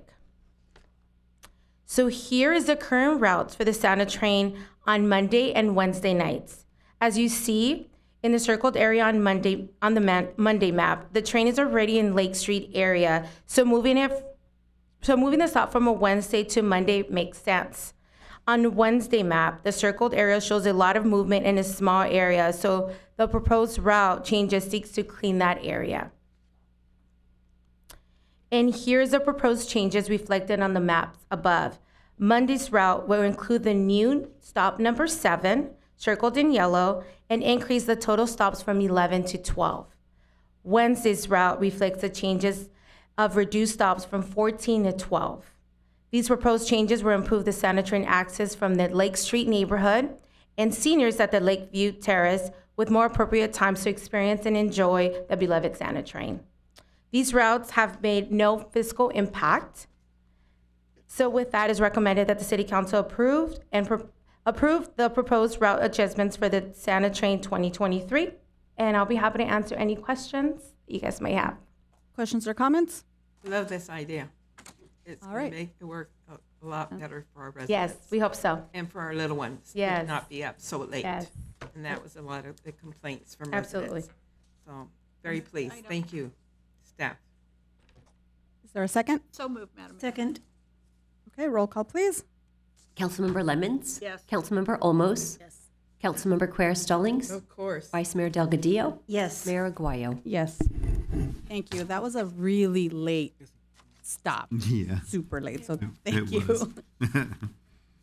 Okay, so now we have a proposed restructuring of our volunteering is Paramount Student Recognition Program and Youth and Young Adult Committee into the Paramount Teen Leadership Program. Can we please have a report? Absolutely, Madam Mayor. Over the past few years, it's becoming more and more difficult to recruit participants for what used to be known as the Youth Commission. We've tried several things, even tried something new this year, but still struggled a bit. But we're not giving up. We have a new idea that we're modeling after another city, and we hope this works. So with that, I'll turn it over to our Community Services Director, David Johnson, to walk you through this item. Dave? Thank you, John. Madam Mayor and council members.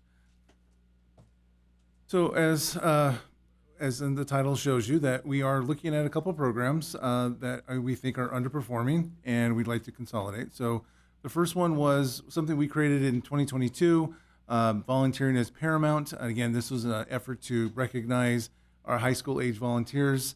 And what they would get is if they registered with us 50 or more volunteer hours, they'd be recognized at a city council meeting. To date, no one who participated on that program actually reached that threshold of 50, so it didn't really grab them. It didn't reach their imagination, so it wasn't something that was really effective. The Youth Commission was formed back in 2016, and as John mentioned, that it is getting harder and harder to get kids excited by this. So the first couple of years, the Youth Commission was pretty popular. We had enough kids that we could actually have interviews and be able to be selective. But this program still has value, and it's about leadership, and it's teaching our young folks about what the city does and to get involved. So we took an effort this year, and we evolved it into what we call the Youth and Young Adult Committee. We did expand the age up to 24 years old. It still continued to focus on local government and leadership. And again, it just did not attract the number of applicants that we had hoped to see. So as John said, we don't give up. I'm anything stubborn and tenacious. So we like to consolidate these two programs into what we would call the Paramount Teen Leadership Program. So take those two programs. We already know the kids, they do like to volunteer. We just have to capture their imagination, make it exciting and fun. We just got to figure out what that is. So in talking to our colleagues in the city of Norwalk, they have something called the Teen Alliance program, TAP. They've had this for a very long time. It's been very successful for them for a very long time. They currently this year have around 100 current participants. They do serve that group of age kids that we're looking for, 13 to 18 years old. They give them all kinds of volunteer opportunities. As you already know, we do already get high school kids volunteering at all our special events. They volunteer at the cleanup days. They also, at Norwalk, they do monthly activities with the kids. They do workshops with the kids. So they do things like, they do, again, emphasize leadership, that they need to be role models, they need to be good citizens, they need to learn about their community, but they bring things in like mental health counselors to talk to them about the importance of mental health. They do crisis management. They try to give some life skills to these kids that I think, so we're listening to the staff member from Norwalk explain this program, and it's just like, this is amazing. We're going to copy that. I can copy a program. So they also get a big advantage out of this because once they work with these kids, develop these kids, they actually create a really nice pool of kids to pull from when they do hiring for at least for the recreation department. And then at the end, what Norwalk does is an annual dinner. They invite all the participants to a dinner, but then they also do a scholarship program. So they actually award scholarships. They do scholarships to the outstanding volunteers. They do it through, they nominate themselves, then they go through an interview and they choose the top ones. But they also do, scholarships for, that kid that, started slow and really started showing an improvement. So they give a little small scholarship to recognize that child. Sometimes they have volunteers who are having trouble paying for sports or cheerleading.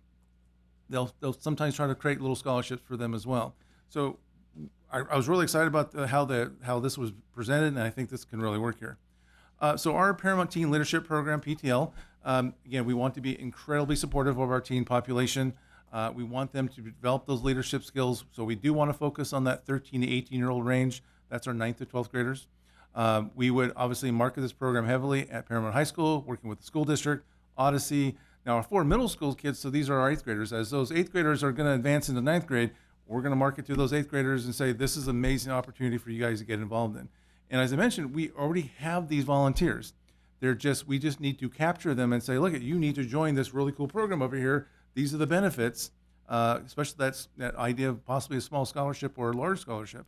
And again, we'd also sell the idea that the Community Services Department is always looking for staff to run our programs, and we'd love to hire from within our own community. So they have these mandatory monthly meetings. They're not really mandatory. How they make them sort of mandatory is that's where you get to sign up for the volunteer hours. Like, so if you go to this meeting, and that's where you're going to have the first crack at signing up for the events that you want to go work at. But at those meetings, this is where they teach those leadership and life skills. And then what we're proposing is our scholarship and volunteer award program. We would offer 3,000 scholarships for the top graduating seniors that participate in this program based on criteria that we establish. We would also then make sure we have funds to support those smaller awards to recognize kids in a different way, and then a dinner event for all the volunteer participants.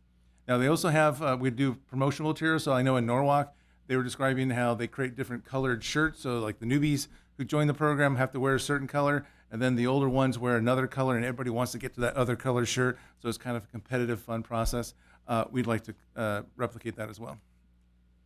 There is no current fiscal impact. It would be something we would propose in our FY24 budget, and that's where when council can review budget, you'd see the costs associated with the program there. And it is recommended that City Council approve or modify the proposed Paramount Teen Leadership Program, and I'd be happy to answer any questions.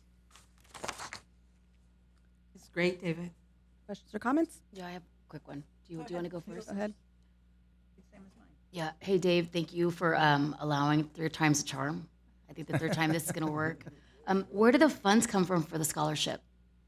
We are proposing in the FY24 budget that with the community benefit agreement that we would take $20,000 from that for the scholarship program. Like from that. What? The community funding benefit from the housing, right? Yes. Yeah, I remember reading that. Okay. Okay. So it'll be 50 hours per year volunteering. No, there's no actual cap on it anymore. So we removed that. You can participate as much as you want. But the more you participate, the more you obviously have an opportunity to win that scholarship when you do graduate. Okay, would that also be considered events through the city, also through the school district, maybe through private churches? What would be the recommendation? The previous VIP program was structured that way. This one is not. But any event that we are involved in, so if the district is doing an event that we are connected to, we can include that event as part of their volunteer hours. So again, when they come to those monthly meetings, we're going to lay out for the next couple months what they can volunteer for. So if there's something that we've worked out with the district that can be a volunteer event, we would include that event. Okay, what about churches, David? We can, if we need to work with churches to create events, we can do that too, absolutely. Okay, because I've seen kids volunteer for the summer programs that private churches have also. So I was wondering if you were going to consider As long as that. they're contributing to the community, I think that's a great idea. We would just have to coordinate with the churches to make sure that we get those hours reflected correctly. Okay, thank you, David. Excellent program. Any other questions or comments? I'll move the item. Madam Mayor. Oh, Okay. You had another one? No. I was going to move the item.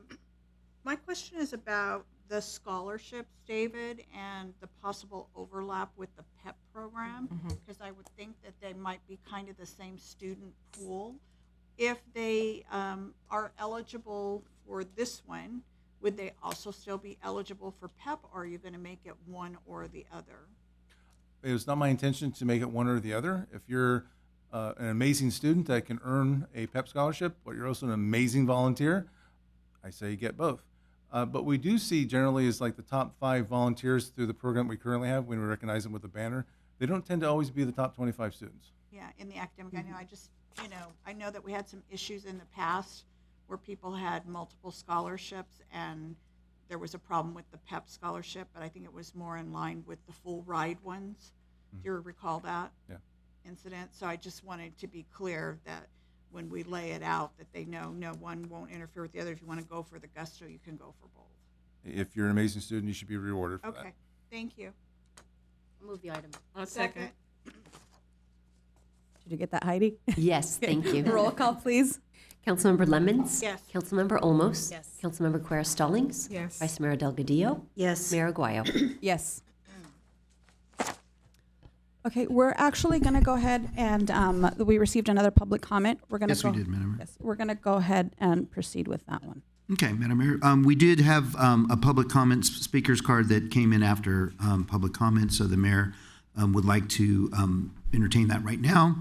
Mr. Gabriel Espinoza from Fairton Street would like to address the City Council. Mr. Espinoza?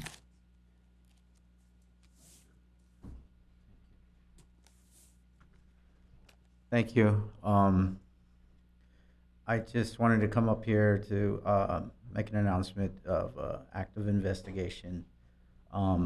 Saturday, May 6th in the morning, my daughter, Jackie Ramos Espinoza, went missing. We don't know why. We don't know where she went. We are working with deputies and detectives to help find her. And days are growing, and I don't know what condition she's in or where she's at. And I just wanted to come up here and address the council and let everyone know in the community that we are internally grateful that you guys are supporting. And I just wanted to get the word out there that please, let's, bring Jackie home, and looking to possibly do maybe like a vigil or something to invite media down so Jackie can see and come home, the daughter of Paramount. Thank you. Thank you, Mr. Espinosa. I think that we've shared on our social media. I think we've all shared, and I think that on our end, it's one of the things that we can continue to do. The team that is on the case, and I'm looking at Lieutenant Morales. They are professionals at what they do. So, our prayers are with your family, or your daughter. And again, I think we're going to continue just to share because I mentioned I have a 14-year-old son. I know that Councilmember Quer Stallings has granddaughters. We think about our kids as well. So. We can't imagine what you're going through, but know that we definitely have our prayers, and we'll continue to share on our end. Thank you. Madam Mayor, I just want to share too. We did reach out to LA County supervisors as well to get the tweet out on their social media as well for a bigger area. So we're working on that as well. Just want to let you know, Gabe, we're here for you. Okay. Thank you. I appreciate it. Mr. Espinoza, we're praying, and I have my family, and I even have family out of state praying for your daughter to be found, sir. Thank you. Thank you. You have our support. I appreciate it. I'm sure Mr. Espinoza, I've seen, I believe it's your wife's posts on Facebook, and I think this entire community is behind you in prayer. Our hearts are broken for you. Yes. I think every one of us know, but there for the grace of God go I. We will continue to post. We will continue to support, and we know that she's going to come home safely. We have faith in that.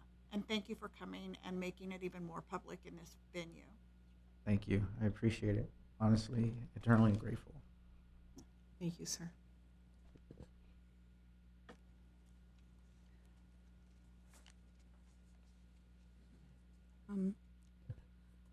Okay, next we do have an oral report. This is on our 2023 summer concert lineup. Yes, Madam Mayor, summer is almost here. With that, we, as we do every year, we bring to you a preview of this year's Summer Concert Series lineup. It's very successful, as you know. We get a lot of people that attend these from the community, so there's a lot of excitement coming for this. So with that, I'll turn it over to Mr. Andres Gonzalez from the Community Services Department, who will handle this item. Andres? Thank you, John. Good evening, Madam Mayor and members of the City Council. So like John mentioned, I'm going to go over the summer concerts band lineup. So just to give you guys some background on the summer concerts, obviously we all know it takes place at Progress Park, and just about 2 years now, we've moved it over to Friday Night Paramount. So we kick it off July 7th at FNP, but the actual series begins June 29th all the way through August 11th. Typically, we know the FMPs are the first Friday of every month, but in August, we do push it back to the second week just because we have the Heritage Festival taking place August 5th. There's food, we have different genres playing over at the venues, and of course, it's a community builder. You'd be surprised of how many neighbors don't see each other until summer concerts. I see them interacting, and it's really nice to see. So now to the band lineup. We have Grupo Neblina kicking it off June 29th at Progress Park. We have Banda Alto Estilo July 7th at FNP.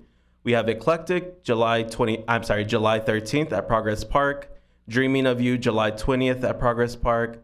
Trio Renacimiento on July 27th. And then that's that break I talked about, August 5th at the Heritage Festival. And lastly, we have The Trip August 11th at FNP.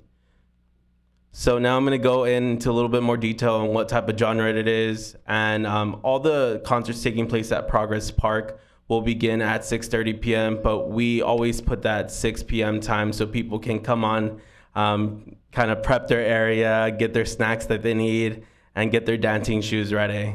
So we have Grupo Neblina, again, kicking it off June 29th, and they're more merengue, cumbias, and all that Latin-infused music. And this is a fan favorite. You don't know how many times we have residents coming down to the city booth and asking when we're gonna have Grupo Neblina play. So here's a clip.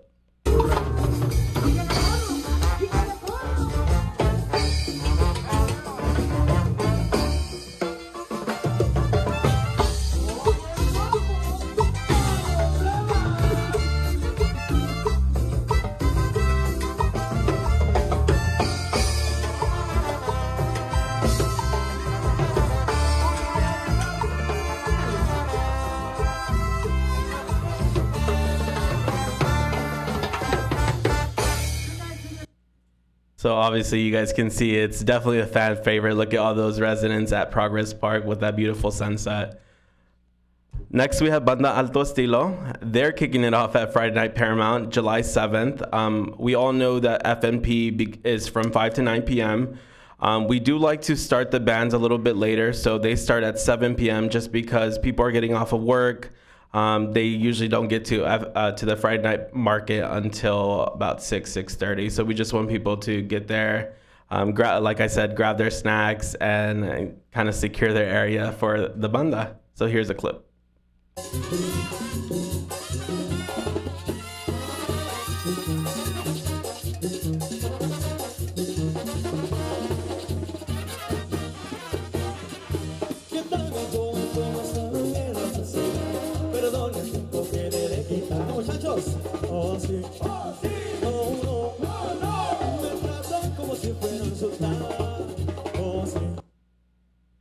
I can totally see that Jackson Boulevard getting pretty packed. I remember when we had Banda Las Angelinas back at Progress Park 2 years ago. It was pretty packed. So we're excited about Banda Alto Estilo. Next, we have Eclectic. They've actually performed at FMP last year, and they were a huge hit. They play R&B, soul, and Motown. And again, the band's taking place at Progress Park, do begin at 6:30 p.m.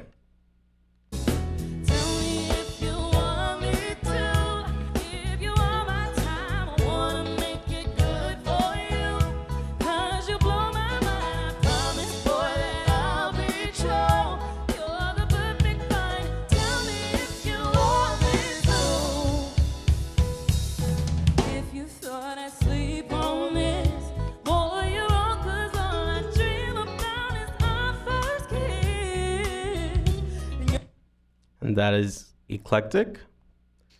Next, we have Dreaming of You. They'll be performing at Progress Park July 20th. And this is a Selena tribute band. Definitely Selena, we talked about it yesterday. She's just her own genre, and everyone loves Selena. So here's a clip of Dreaming of You.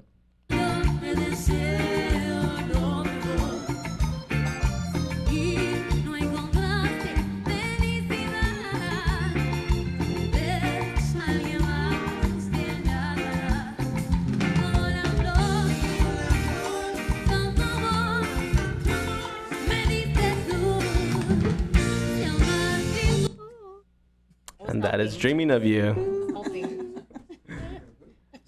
Next, we have Trio Renacimiento. They'll be performing at Progress Park July 27th. Band starting at 6:30 p.m. They are a trio. Their genre is trio, but they actually have 4 members to the band. So they play boleros and trio-like music. So here's a clip. Ódiame sin medida ni clemencia. Odio quiero más que indiferencia. Porque el rencor hiere menos que el olvido. Si tú me odias, quedaré yo convencido que me amaste mi bien con insistencia. Pero ten presente, de acuerdo a la experiencia, que tan solo se odia lo querido.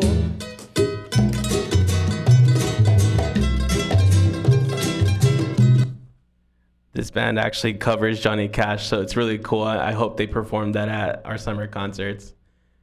Last but not least, we have The Trip. They will be performing at FNP August 11th.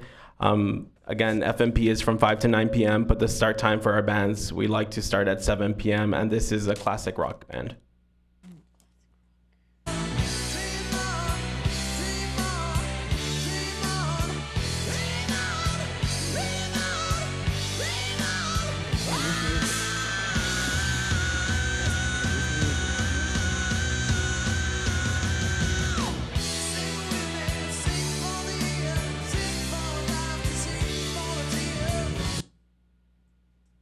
So that concludes my presentation on the summer concerts lineup for 2023. I'd be happy to answer any questions.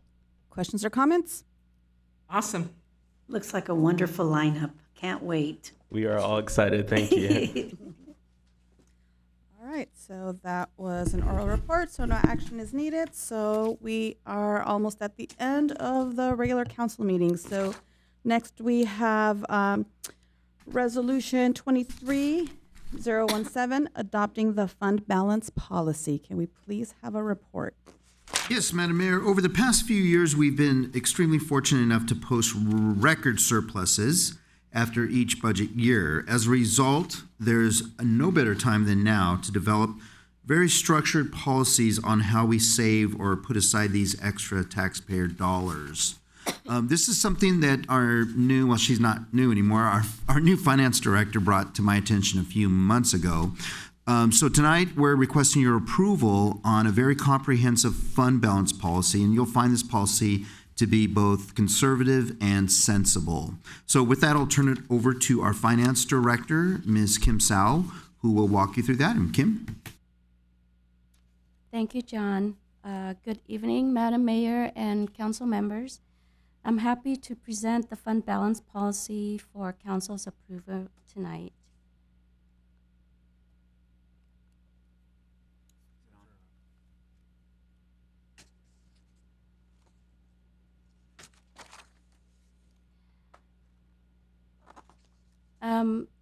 Before I start the presentation, I want to familiarize council with some of the acronyms I will be using throughout this presentation, the GFOA and GASB.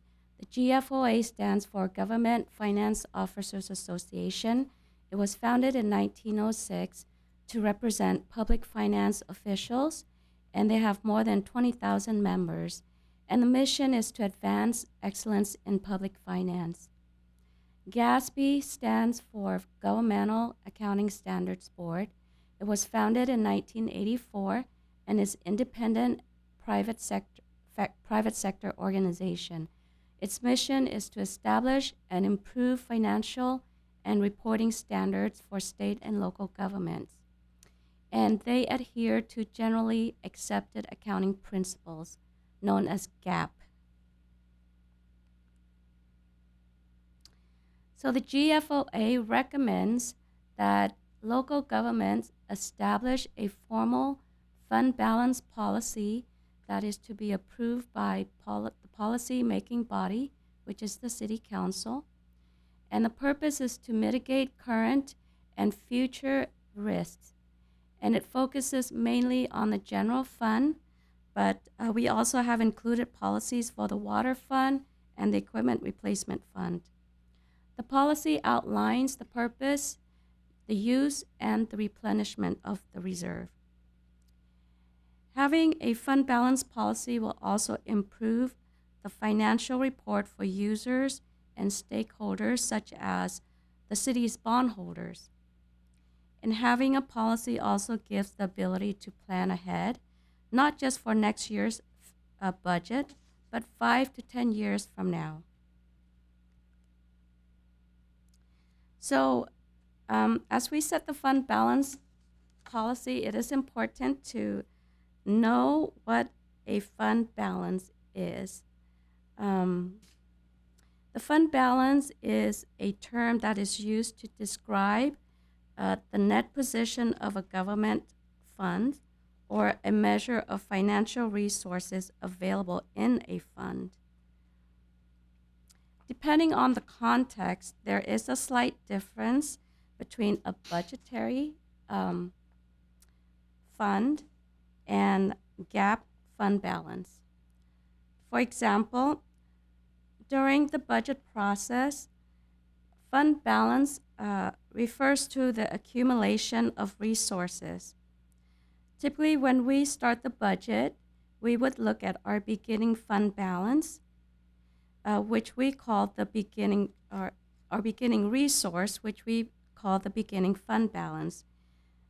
We then look at the current year's revenues to see if it's enough to cover the current year's expenditures. The difference between those two will result in either a surplus or a deficit, and it would either increase or decrease our budgetary fund balance, which is also known as the net position of the city. So when it comes to GAAP fund balance, when the fiscal year ends, increases in the budgetary resource or budgetary fund balance will also increase the city's assets. So if you look at the table on the right, you will see the asset. So when the fund balance increase, it also increases mainly the cash. So the GAAP fund balance is a result of assets minus the liabilities, which is equal to the fund balance. So in this table, it shows that as of June 30, 2022, the city has a fund balance of $29.8 million. So what will the city do with this $29.8 million? It is at this point where staff is asking the City Council to approve the fund balance policy, which provides a framework on how the city plans to use this fund balance.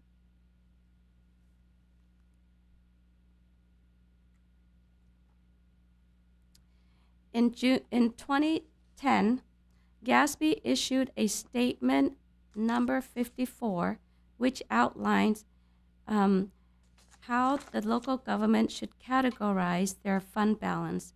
and they came up with 5 components. The first one is known as non-spendable. A non-spendable fund balance is not spendable because it's in a form that cannot be spent. For example, a simple example would be, for example, if you own a house and it has an appraised value of $500,000. However, you have a mortgage of, let's say, $300,000. So the net worth of that asset is $200,000. However, you cannot spend that $200,000 because you cannot spend your house until it is sold. So similar in this example, the city's fund balance, which comes in the form of land held for resale or inventory or accounts receivable are not in a spendable form. The next category is known as restricted. Restricted is a category used to describe an amount that is subject to external restrictions. For example, we have a lot of grants that are restricted to a specific use that is defined by the state and the federal government. So for purposes of general fund, since general fund is unrestricted, none of the general fund balance falls into this category. The next category is committed.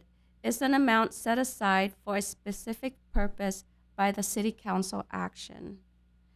And the assigned is an amount set aside for specific purposes by management or the city manager. And lastly, the unassigned fund balance is excess of everything else that is not classified in the other 4 categories. So these fund balance categories is presented in the descending order from the most restraining to the least restraining. And the last 3 category, committed, assigned, and unassigned, is known as unrestricted funds because the only constraint is imposed by the city itself.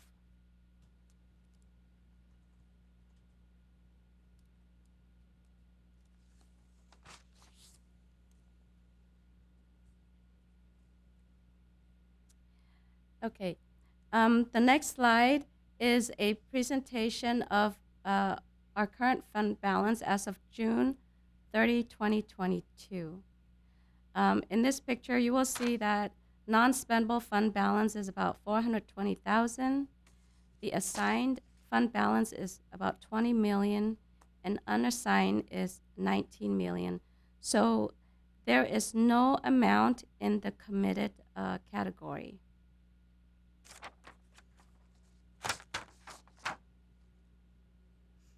In this next table is our proposed, according to our policy, we propose most of the unassigned fund balance into the committed fund balance.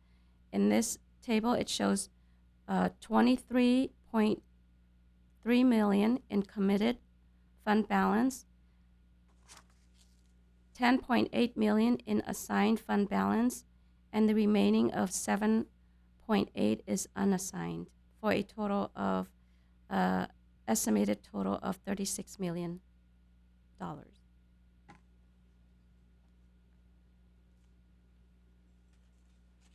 In the committed category, there's a total of $23.8 million.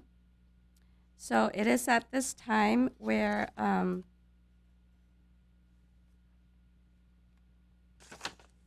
we're proposing the following reserves.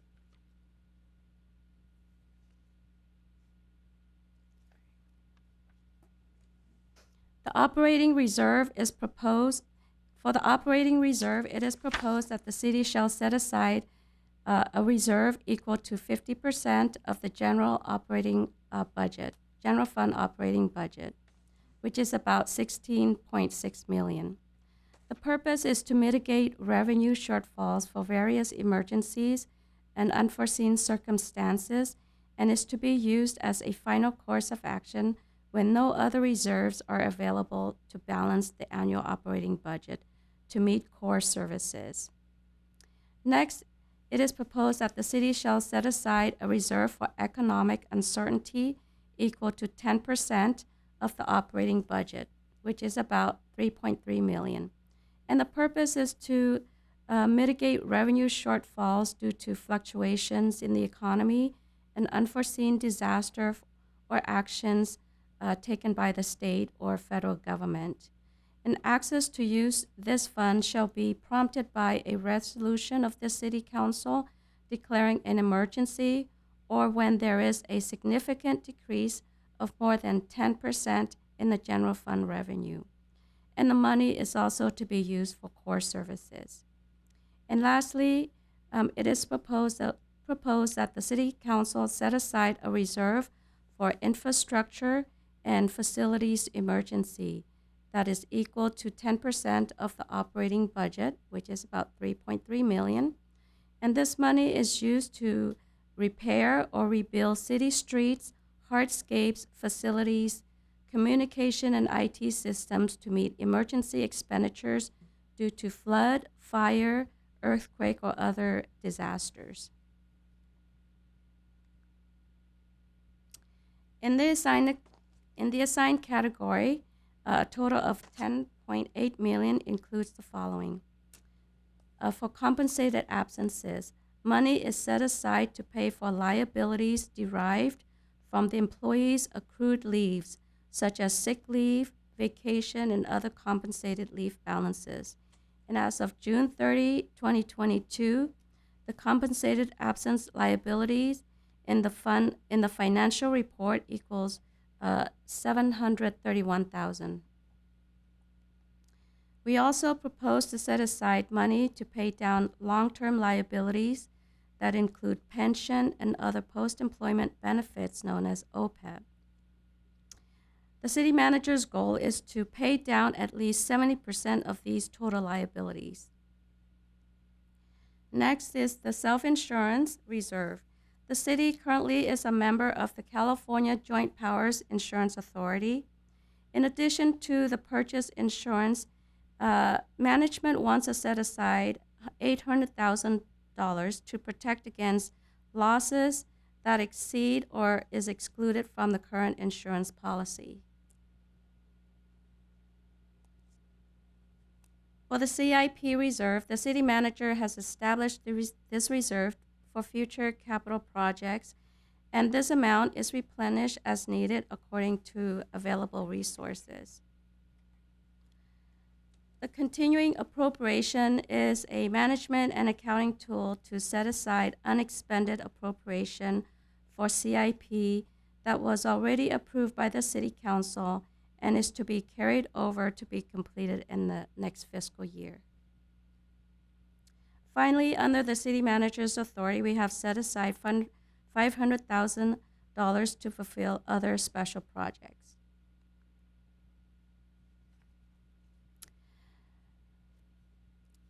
We have also set aside reserve for the water fund.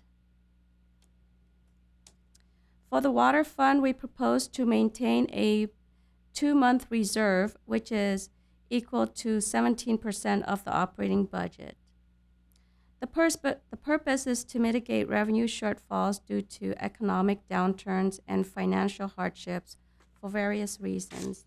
And it should be noted that according to the GFOA, they recommend that local governments set aside at least 2 months reserve to mitigate any emergencies that we may face.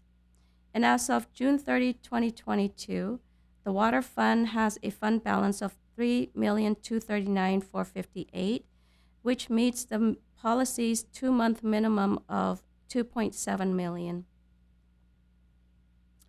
The Water Rate Stabilization Fund is a reserve of $500,000 for use when the average water rate increase exceeds 10% within a fiscal year.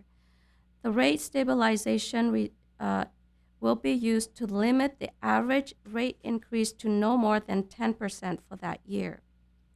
So the purpose is to soften spikes in rate increases and help water customers prepare for rate increases if there is one. And lastly, we propose setting aside money in the equipment replacement fund to equal at least 50% of the replacement value of the city's vehicles and equipment. And the purpose is to have available money to replace equipment and vehicles whenever we need it. And as of June 30, 2022, the fund balance the fund balance is $3.2 million, which is equal to approximately the replacement cost of vehicles and equipment. The amount will be reviewed each year to ensure that it meets the policy minimum.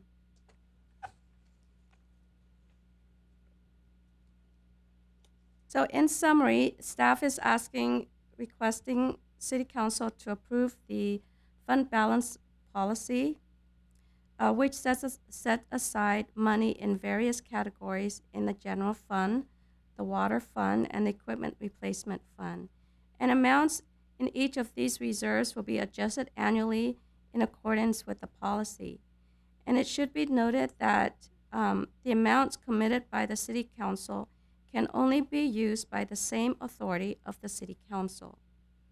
And amounts assigned by the City Manager may be used, adjusted, or added by the City Manager in accordance with the policy.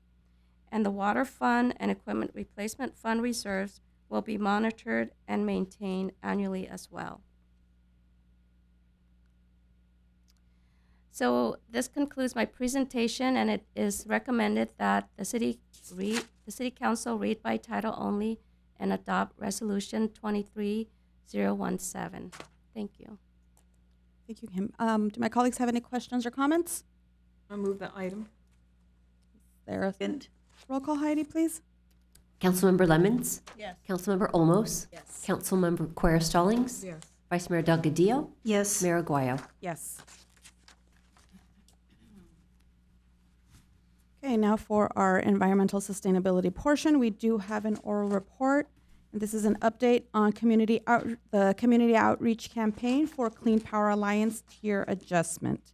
Yes, Madam Mayor. Next, we have an overview of, as you mentioned, the community outreach plan for the electric rate tier change that will kick in October.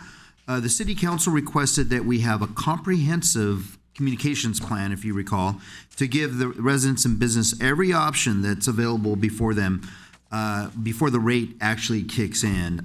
So as always, we welcome your input on this communications plan. And so now I'll turn it over to our Public Works Manager, Ms. Wendy Macias, who will handle the item. Wendy?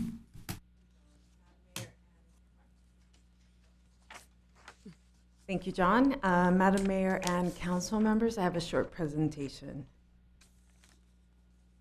At the October 2022 City Council meeting, Council authorized the city to shift the city's current electricity community rate into CPA's 50% clean power tier, which would go into effect in October of this year. Shifting into this tier means that Paramount residents would receive 50% of their electricity from a renewable energy source. Working towards cleaner energy for residents is a goal that aligns with the city's climate action plan.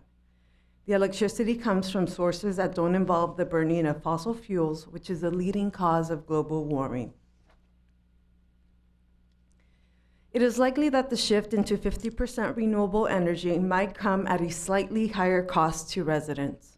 City Council at the October meeting last year asked that city staff create an outreach campaign that informed residents of the upcoming transition. The campaign will focus on the benefits of the move into a cleaner tier and how to opt out of this option if the 50% renewable tier was not a good option for them.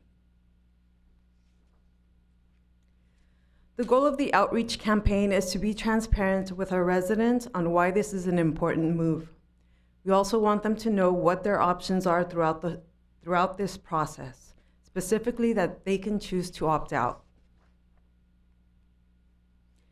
Residents currently have 3 CPA options to choose from. They include the Lean Power, which provides 40% clean energy, the Clean Power, which provides 50% renewable energy, and is a tier that the city as a whole will be transitioning to in October, and the Green Power tier, which provides 100% renewable energy to its customer. Having 3 tiers to choose from gives residents the flexibility to opt down to Clean Power at 40% or to opt up to 100% renewable energy. Ultimately, if a resident wants to opt out altogether and re-enroll with Edison, they can do that also. This outreach campaign will give us the opportunity to reintroduce CPA to the community as our electricity broker. It will explain why the city is transitioning to the 50% renewable energy tier and how it aligns with the city's sustainability goals. Lastly, we want to ensure that residents know how to opt out of the new tier if they choose to do so. The outreach that CPA will conduct is a little different because they are required to meet notification requirements set by the CPUC. These requirements must be met whenever a provider is changing their tiers. They are required to reach out to all residents or account holders via mail before the rate changes go into effect. CPA will be sending out postcards, one in September and the second in October. All information directed at Paramount residents will be vetted by the city and will have consistent messaging with the outreach being conducted by the city. The city will then come in and provide information and outreach on top of what CPA will be sending out. The city-led campaign will be visible on the city website as well as on its Paramount Environment site. Outreach will also include postcards, social media posts, and robocalls from the city's Nixle phone service. The campaign will be featured at various community events like the Friday Night Market and its summer concert series. With the help of Trepepi Smith, our communications consultant, the city's social media campaign will kick off in early May. It will start with the reintroduction of what it is that CPA does and how it's connected to the Paramount community. Social media posts will range in topics, but will directly focus on the transition that's coming up in October. Specifically, we want residents to know what their options are, and if they want to opt out of the 50% renewable tier, how they can do that. This social media campaign will be ongoing until October. Lastly, for residents that want to compare the various tiers and what it costs monthly, CPA has a calculator tool that is easy to use. The comparison also shows what it would cost a resident if they opted out altogether and enrolled with Edison instead. If you look at the graphic on the right, the Edison default rate currently is more expensive than the 50% renewable tier that the city will be transitioning to in October. And it is made up of only approximately 31% renewable energy.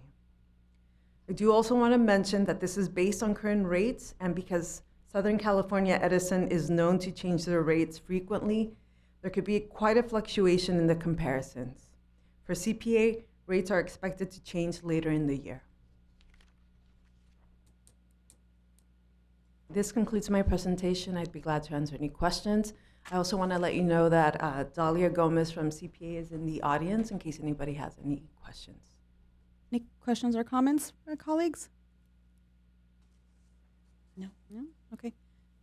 I've seen the social media post, so you know it's out there. It's a great plan. Great plan. Thank you, Wendy.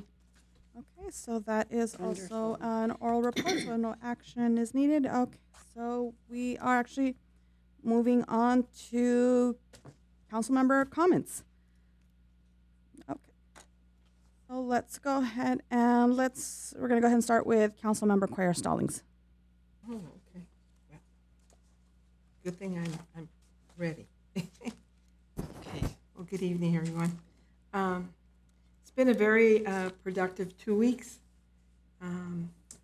Let me see.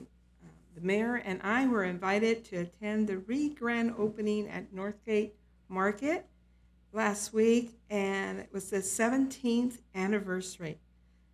We got to meet the Gonzalez family, including all their children, and they're a very compassionate family, very supportive, thoughtful, and very generous with the Paramount community and with their employees.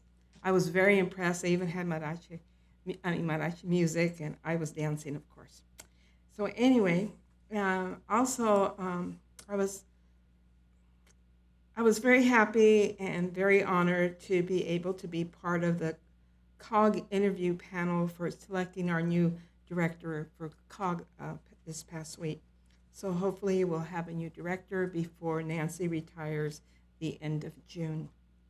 Vice Mayor Annette Delagio, Mayor Isabel Aguayo, and I attended the SCAG conference in Palm Springs, Palm Desert. It was very informative and very productive.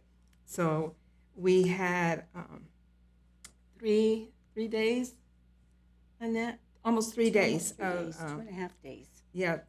Oh, 2.5 days, yes, because we got there Wednesday, that's true. And anyway, very productive.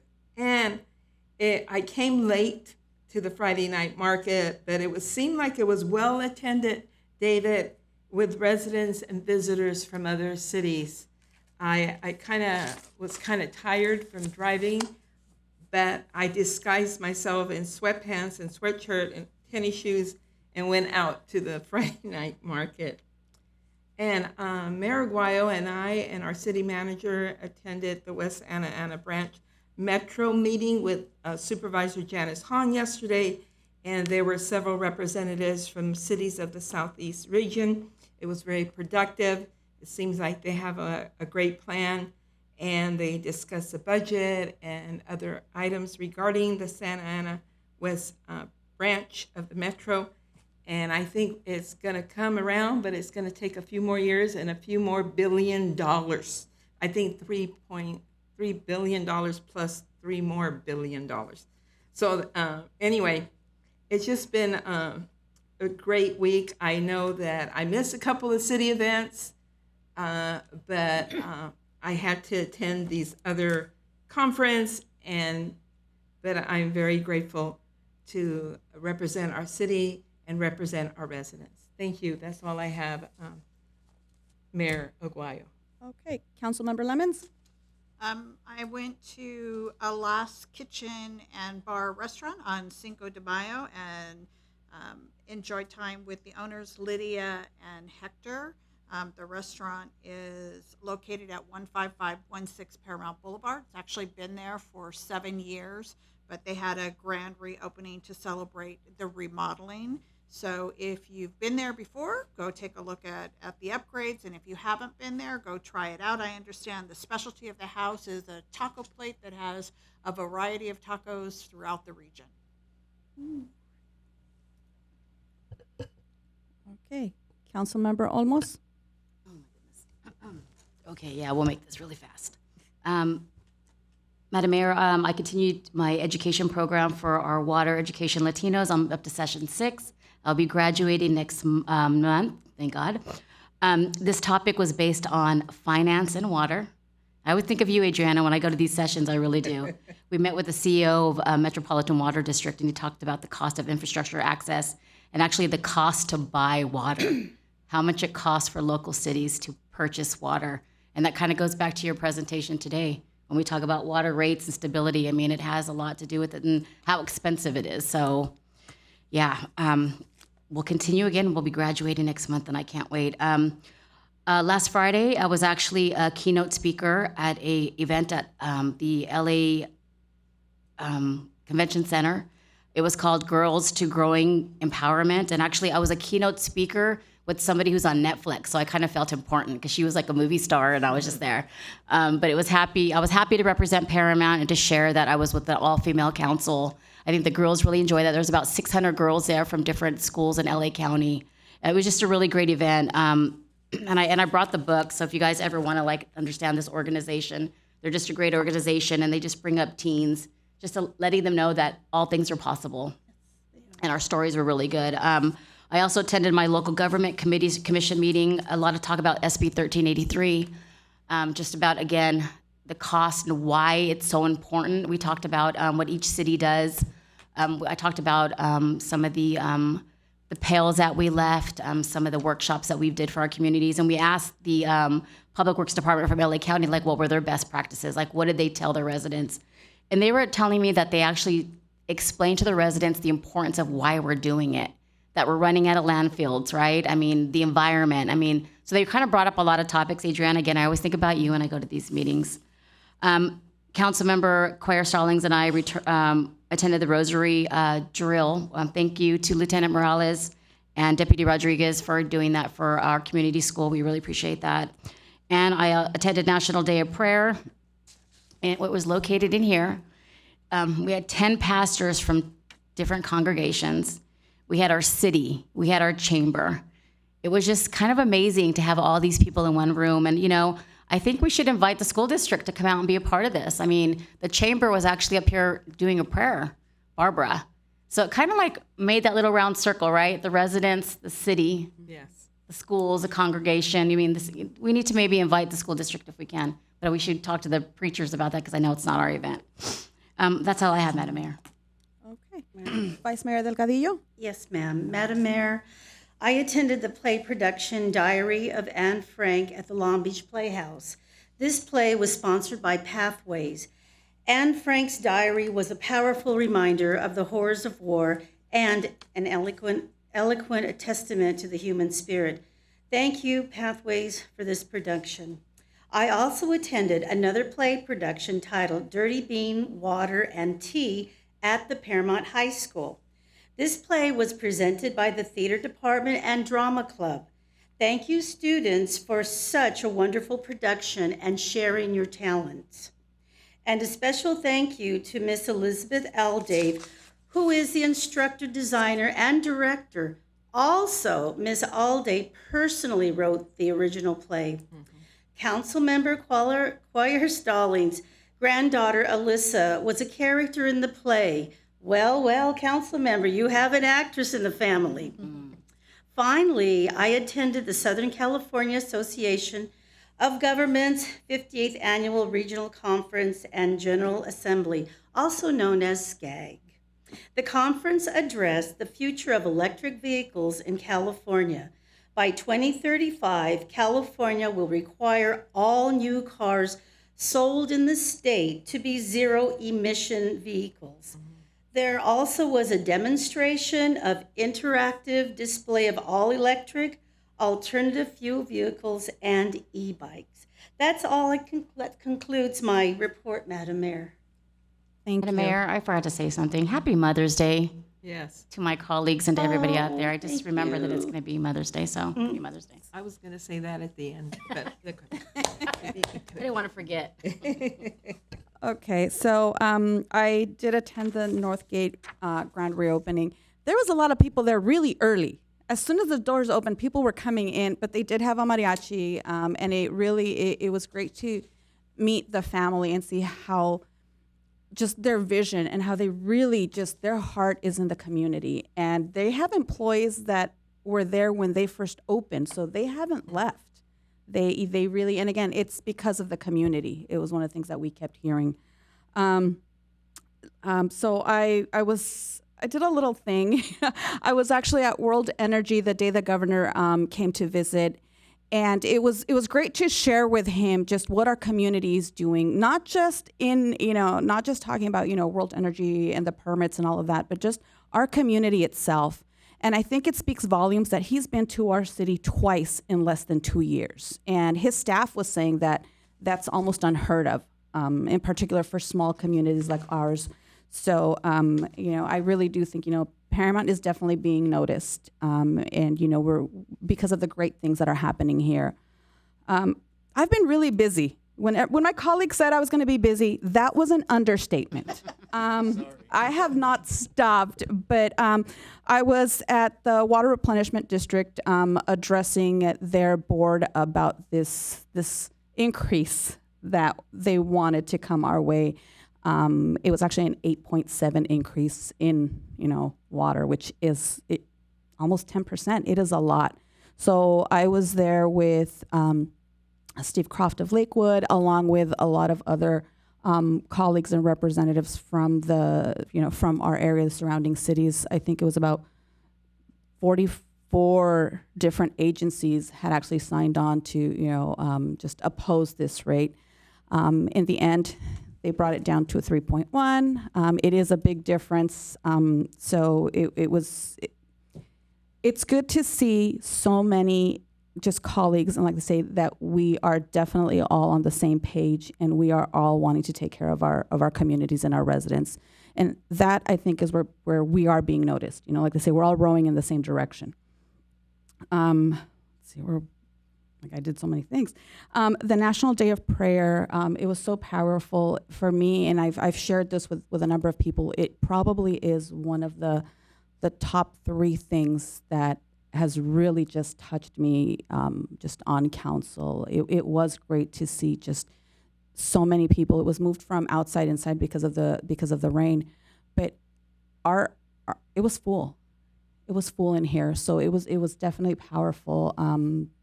But I do agree that we should maybe talk to some of the pastors that were here and see if they haven't, that maybe they should reach out to the school district. I'm like, where am I? Friday night Paramount. There was a lot of people there. They really enjoyed the mariachi. It just, we had kind of heard that, people weren't showing up to just not Paramount, but just other events in other cities. And we proved them wrong. There was a lot of people. After, I was at the STAR program, the principal's luncheon, thanking them for their support, giving them all the information on all the programs that their students can participate in during the summer, and letting them know, put it on your websites, get the students, active in our community. We have plenty for them to do. So, Council Member Cuellar Stallings and I were at the awards for the Congresswoman Annette Barragan for her art contest. We were, again, it was great to see powerful artwork. And, everybody knows I'm kind of big on the arts, but the message that was there was so powerful from some of these students.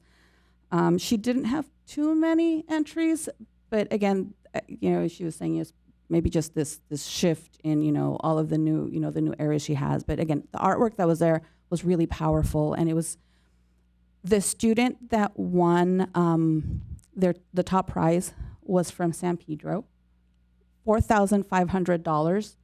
And their artwork is going to be displayed in DC in the tunnel that all the Congress representatives use. So that was really neat to see just, this child was just so overwhelmed by it. It was a beautiful thing. The Metro West Santa Ana branch, we're talking about, possibly renaming. Again, another thing that was great to see so many representatives from all of the cities that are going to be affected by it. Again, same concerns, same questions.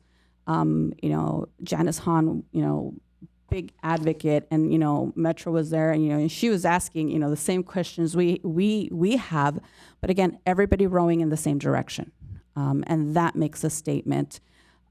They're talking about that 3%. It came up that, and if I touch a little bit on it, John, that because people were telling me that our city manager was pretty instrumental in that little portion of the 3% and the bike trail. You want to touch on it, John? Certainly. Thank you, Madam Mayor. When this project was first put into the ordinance of Measure M, it was decided that all of the cities along the corridor would have to contribute dollars to this. 3% of the total cost. So as was said, the cost is upwards of $10 billion. So as a whole, we have to come up with the 3%.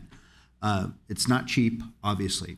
So what Metro has done is they've created a formula to where if you have projects around your station area, you can get credit towards what you owe, towards that 3% payment that you will eventually have. Initially, Metro said, well, those projects can only start after we start our projects. So anything before that can't qualify. So We said, wait a minute, that's not fair, especially in Paramount's case particularly, because we're planning the bike trail, and that's humongous. I mean, that's upwards of $10 million itself, once it's all done. So that's a pretty good chunk of money that we could put get credit towards our payment. So after going back and forth over the last year or so, we finally got it in to the actual guidelines that projects prior to the start of their project would qualify. So that's what's going to be before the Metro Board next month to vote on as part of the changes to the guidelines. So long story short, it looks like our bike project will count towards our 3% payment. So yeah. And thank you, John. The only other thing I have is, again, for the Espinosa family, I don't think any of us can imagine what they're going through. So if you see that bulletin on social media or anything, just share it. We share all kinds of other stuff and we post other things. Just share it. We really don't know. I can't imagine. I think they're going on day 4 of not knowing where their daughter is. Regardless of the reasons, it's day 4. And a 14-year-old from our community is missing. So please, please keep them in your prayers and just share that bulletin, please. That's all I have. Any staff comments, John? Not at the moment, Madam Mayor. I want to echo what Councilmember Olmos said. Happy Mother's Day to all 5 of you. Thank you. Thank you. Okay, so we are going to go ahead and recess to the successor agency. I'd like to go ahead and call to order the successor agency for the Paramount Redevelopment Agency. Heidi, can you please call roll? Yes, Madam Mayor. Councilmember Lemons. Here. Councilmember Olmos. Here. Councilmember Quer Stallings. Here. Vice Mayor Delgadillo. Present. Mayor Aguayo. Here. Any public comments? No, ma'am. Okay. Motion for the consent calendar. So moved. Second. Roll call, please. Councilmember Lemons. Yes. Councilmember Olmos. Yes. Councilmember Quer Stallings. Yes. Vice Mayor Delgadillo. Yes. Mayor Aguayo. Yes. Meeting is adjourned to a meeting on June 13th at 6 p.m. at Progress Park Plaza. Now I'll call our city council meeting back to order. We will actually be going into closed session. John, will you please announce the closed session? Absolutely, Madam Mayor. We will now be going into closed session. It's a conference with real property negotiators according to Government Code Section 54956.8. The property address is 16493 Paramount Boulevard. The agency negotiator is the city manager. Negotiating parties are Paramount Saw LLC, and under negotiation tonight is the price and terms of payment.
I'd like to call our meeting back to order.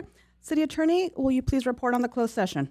Thank you, Madam Mayor. The City Council did authorize and actually conduct a duly authorized closed session under Government Code Section 54956.8, conference with real property negotiators, 16493 Paramount Boulevard, agency negotiator, city manager, negotiating parties, Paramount Saw LLC, under negotiation or price in terms of payment. After discussion with the City Council, at this particular time, there's no reportable action, and that concludes my presentation. Thank you. We'll go ahead and adjourn to a meeting on May 23rd, 2023 at 5 p.m. Good night, everyone. Good night.